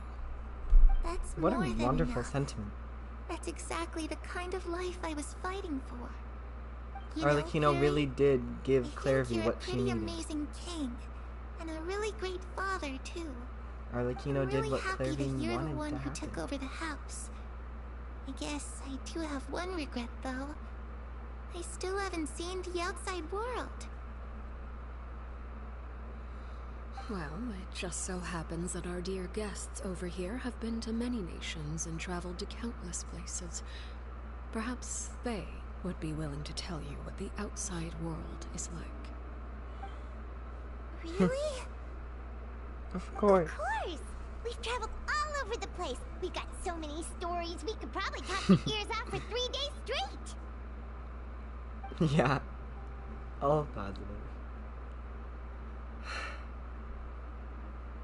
I think she'd love to hear about Animo. But more about... no, Animo. I think freedom. You know, I used to dream of being a bard. Playing the lute while singing into the winds of freedom. Even if there was no one there to listen, I would have continued to sing no matter what. I feel that so bad. Oh, my baby. Ah, that's where Mora comes from. I never knew that before. Oh, sweetie. If I had some Mora, I would buy 3 new dresses. One for me, one for Perry, and one for Mother. It's just too bad Perry doesn't like wearing dresses. And Mother, she probably wouldn't accept something like that either. I guess I just have to keep them all for me then. I could wear a different one every day. Oh, she's such a sweetheart. I'm gonna cry. I can't do this. Those yokai you mentioned, what do they look like? I once saw a drawing of this one guy with horns on his head and a super scary face. Are there any yokai like that? Yeah, I met sounds one. like you're talking about an Oni.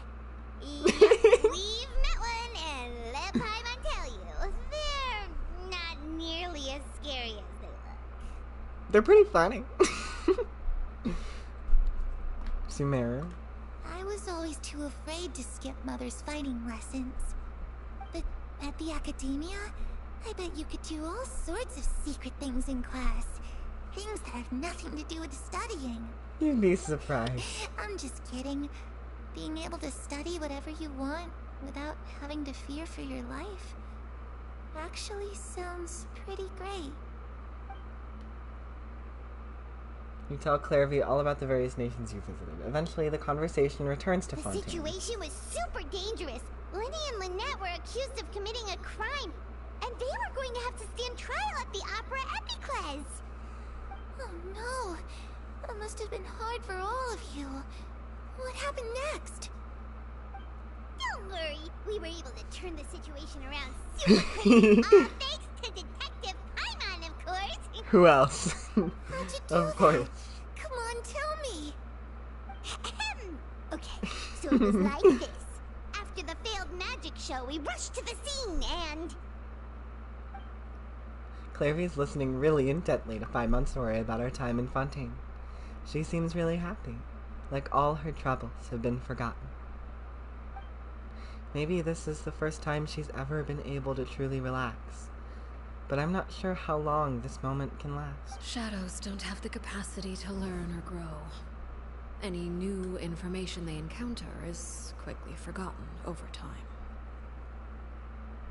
I'm gonna cry.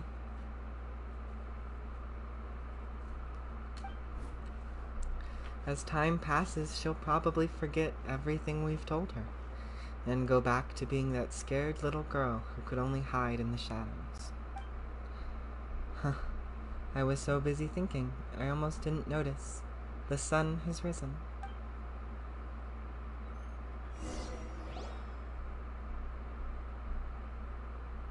Oh, oh no, I'm gonna cry, aren't I? Clairvy, you've worked tirelessly from the shadows to overthrow the House of the Hearth.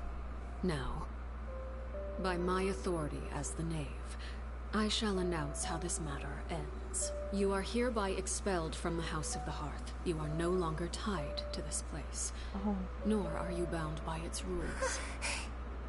You're saying that I can finally leave?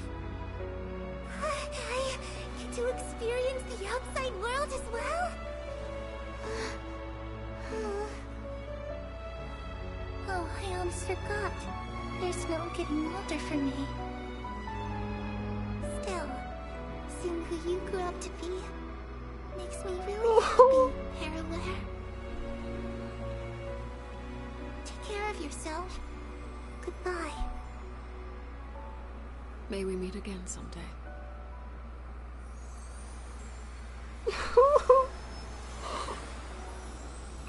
Oh my goodness, I can't do this. Why must you be good at writing? She left so soon. Paimon didn't even get to finish her story. I also have certain sentiments left unsaid. I wanted to tell her that the aurora I saw in Snezhnaya was just as beautiful as the ones in the pictures. Oh. But a shadow's memories reset at dawn. Had we delayed any longer, we wouldn't have had the time to say goodbye. And you wanted Whatever to say a regrets proper may goodbye. linger, let them be lost to the coming of a new day. Father? It's Linny! Hey, Linny! Hi. What is he doing back here? Let's go check it out. Yeah, let's see. Hopefully everything's gone well. And all is okay. I'm sorry, Arlechinno. Father, the bottled flames have been administered. Filio and the others have left the house. And you? What have you decided? Thank you for giving us that choice, Father. But we never wanted to leave the house. It's the only home we've ever known. Lynette and Fremine feel the same way. They're recuperating back at the Hotel Bouffe d'été. But I decided to come back and tell you where we stood. I'm sure you're well aware of the expectations I have for you. I want you to follow in my footsteps and become the next king of the house. Yet you seem to have different ideas. I must admit, I'm rather surprised by your decision to stay. There's nothing wrong with choosing to live a quiet life. Leading this organization is a heavy responsibility, one not so easily carried by someone forced onto the throne. I just never understood what you saw in me. What made you believe I was deserving of that throne? You're brave, talented, and, most importantly, you cherish your family. Yeah. You would do anything to protect them, even if it costs you your life. That's why he stood up and fought. It was a test.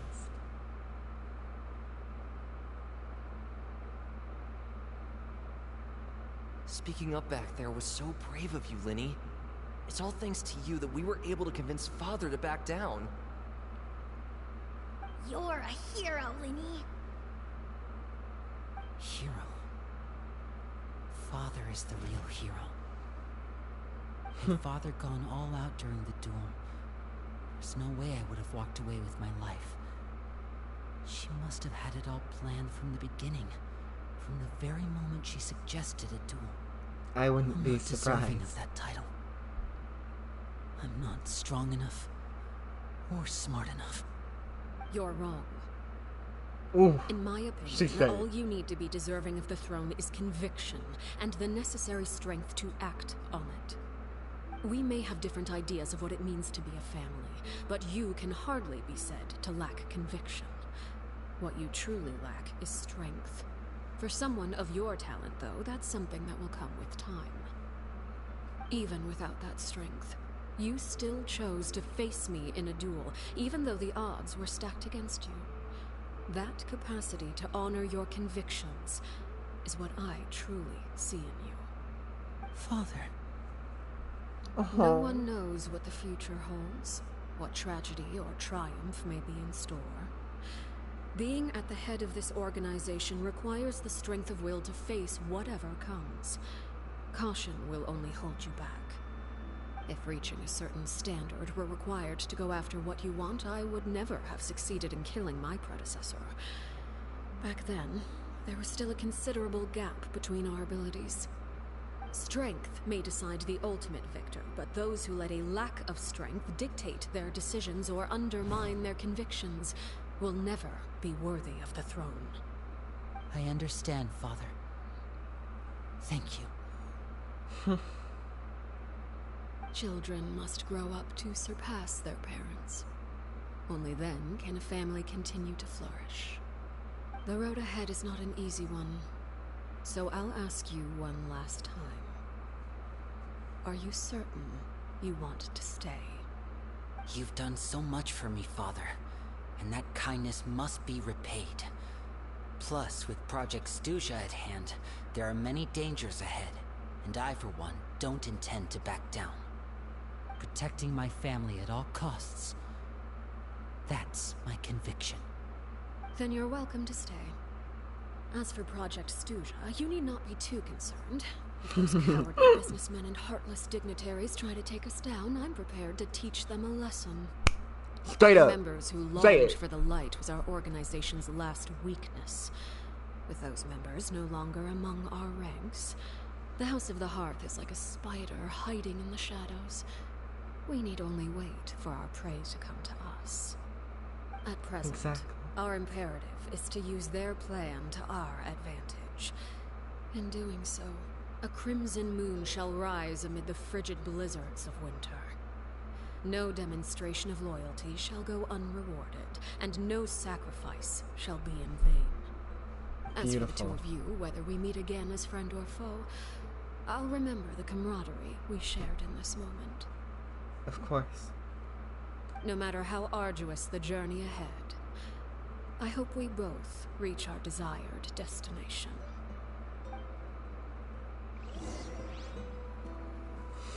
Oh my goodness, motherfucker. That was emotional. I haven't been a Jeez. child for many, many years. Shut up, Farzan. No one asked. Oh my goodness. That was so emotional. And setting up for the future. Jeez. They really said, let's make a quest that has it all. Tears and everything. Oh, I feel so many things. I can't put them into words. I'm so sorry. I would love to put all my emotions into words right now, but I don't think I have words. I need a bit to process it. But we still have a quest to finish, so...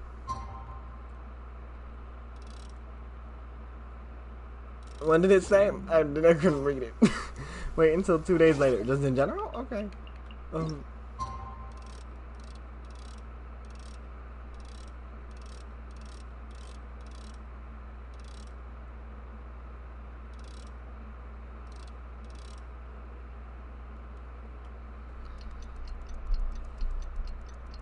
Oh, there's a spider on my wall. Hello.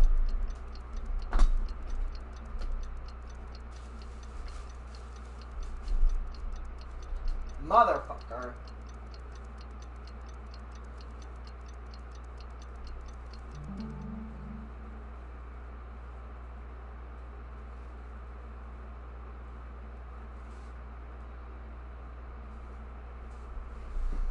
There was a spider on my wall, but after I created a shadow over it, with the thing I was about to hit it with it fell. It dropped to the ground.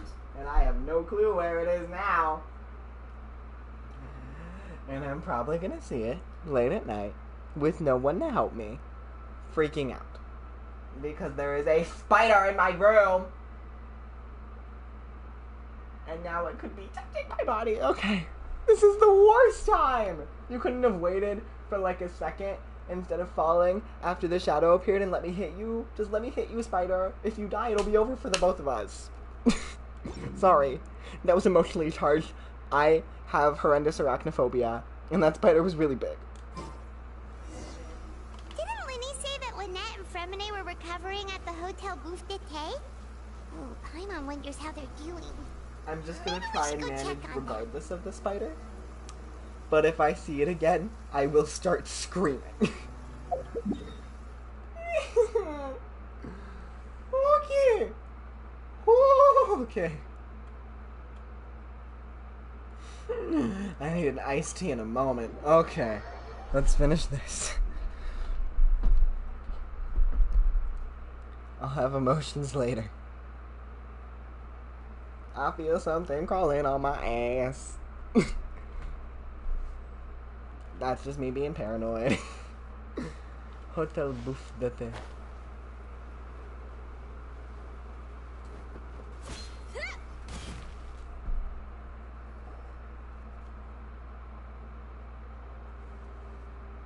Lynette? Fremine? How are you feeling? Much better. Whew, what a relief. What about you? Are you feeling alright? There's no need to worry about me. I'll be I fine. knew you'd come out unscathed. Us, on the other hand, well, we've been bedridden for 2 days. I couldn't even turn over. Oh, and I wanted to ask, is Clairvy gone? Linny and the other members have left Poisson and returned to the House of the Hearth. According to him, there haven't been any more sightings of a spirit roaming the house. We bid her farewell under a blanket of sunlight. I see. I'm glad. Father came to check up on us 2 days ago and told us about what happened with Crusabina and Clairvy. Actually, I've met Crusabina before. Wait, what? You've met the former knave? I knew that. Crusabina died a year after Clairvy.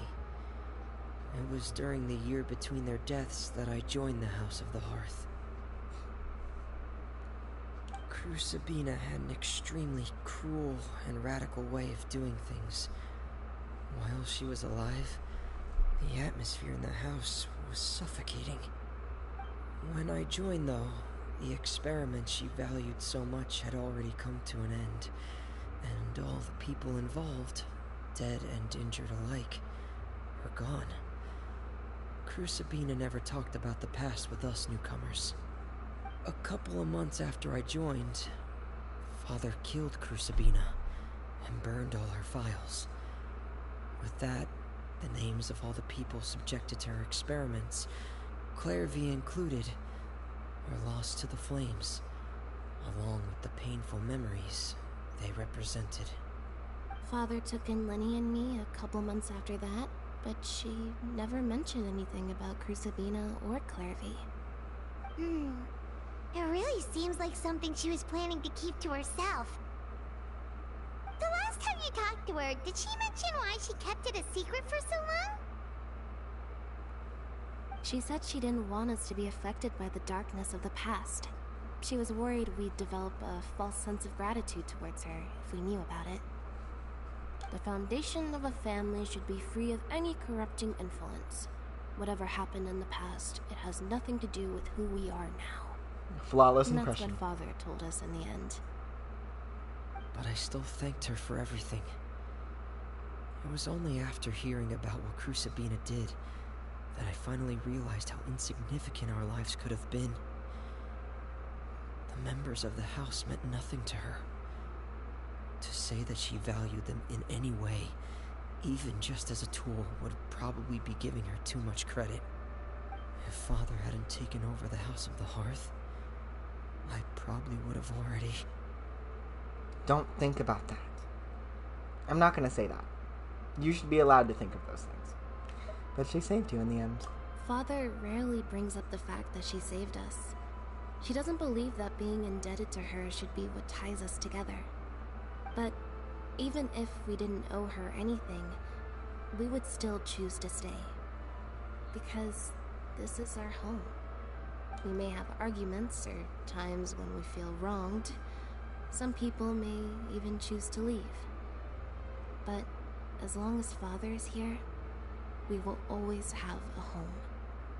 Whether the path before us is bathed in sunlight or shrouded in shadow, we'll follow Father wherever she chooses to go. So I wanted to say thank you for helping us make it through this crisis. Without your help, we could have lost a lot more along the way. Oh, we didn't do anything, really. Just invite us back as guests and we'll call it even. Of course. You're welcome anytime. Are Filial and Nantoy okay? I actually saw them at a cafe this morning. They didn't recognize me. From what I could tell, they were drinking coffee and talking about one of the operas that started running recently. They seemed happy. If I had to take a guess, I would say they finally found the kind of life they always wished for. Of course.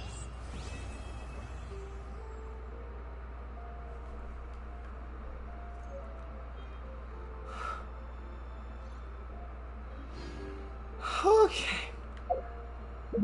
Jeez. What a moment. The quest is over. I can breathe now. Okay. Jeez. Okay. That was... Oh, some strange things again. It's really warm. But I'm happy.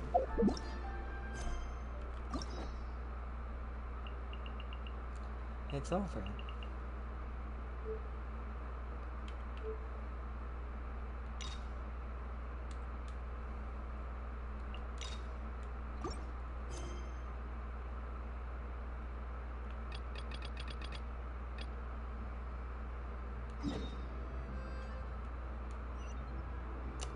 Well, I'm done with questing for tonight, but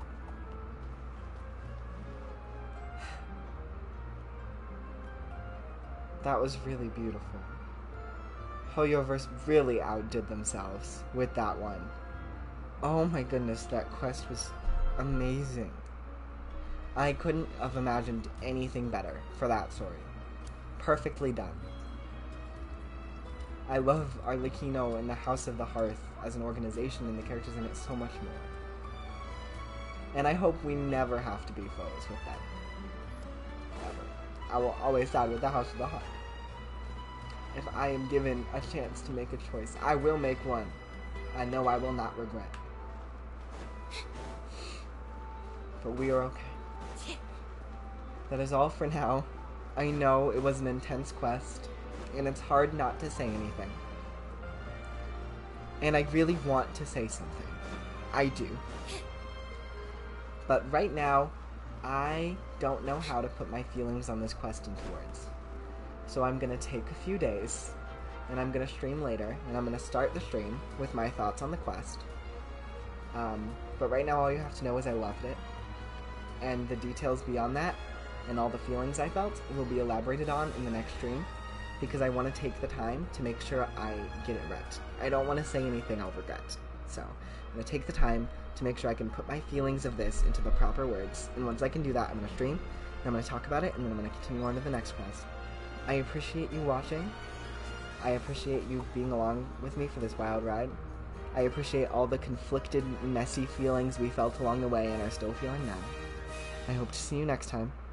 I love you so much. I hope you have a wonderful, wonderful day. And remember that you matter. Bye.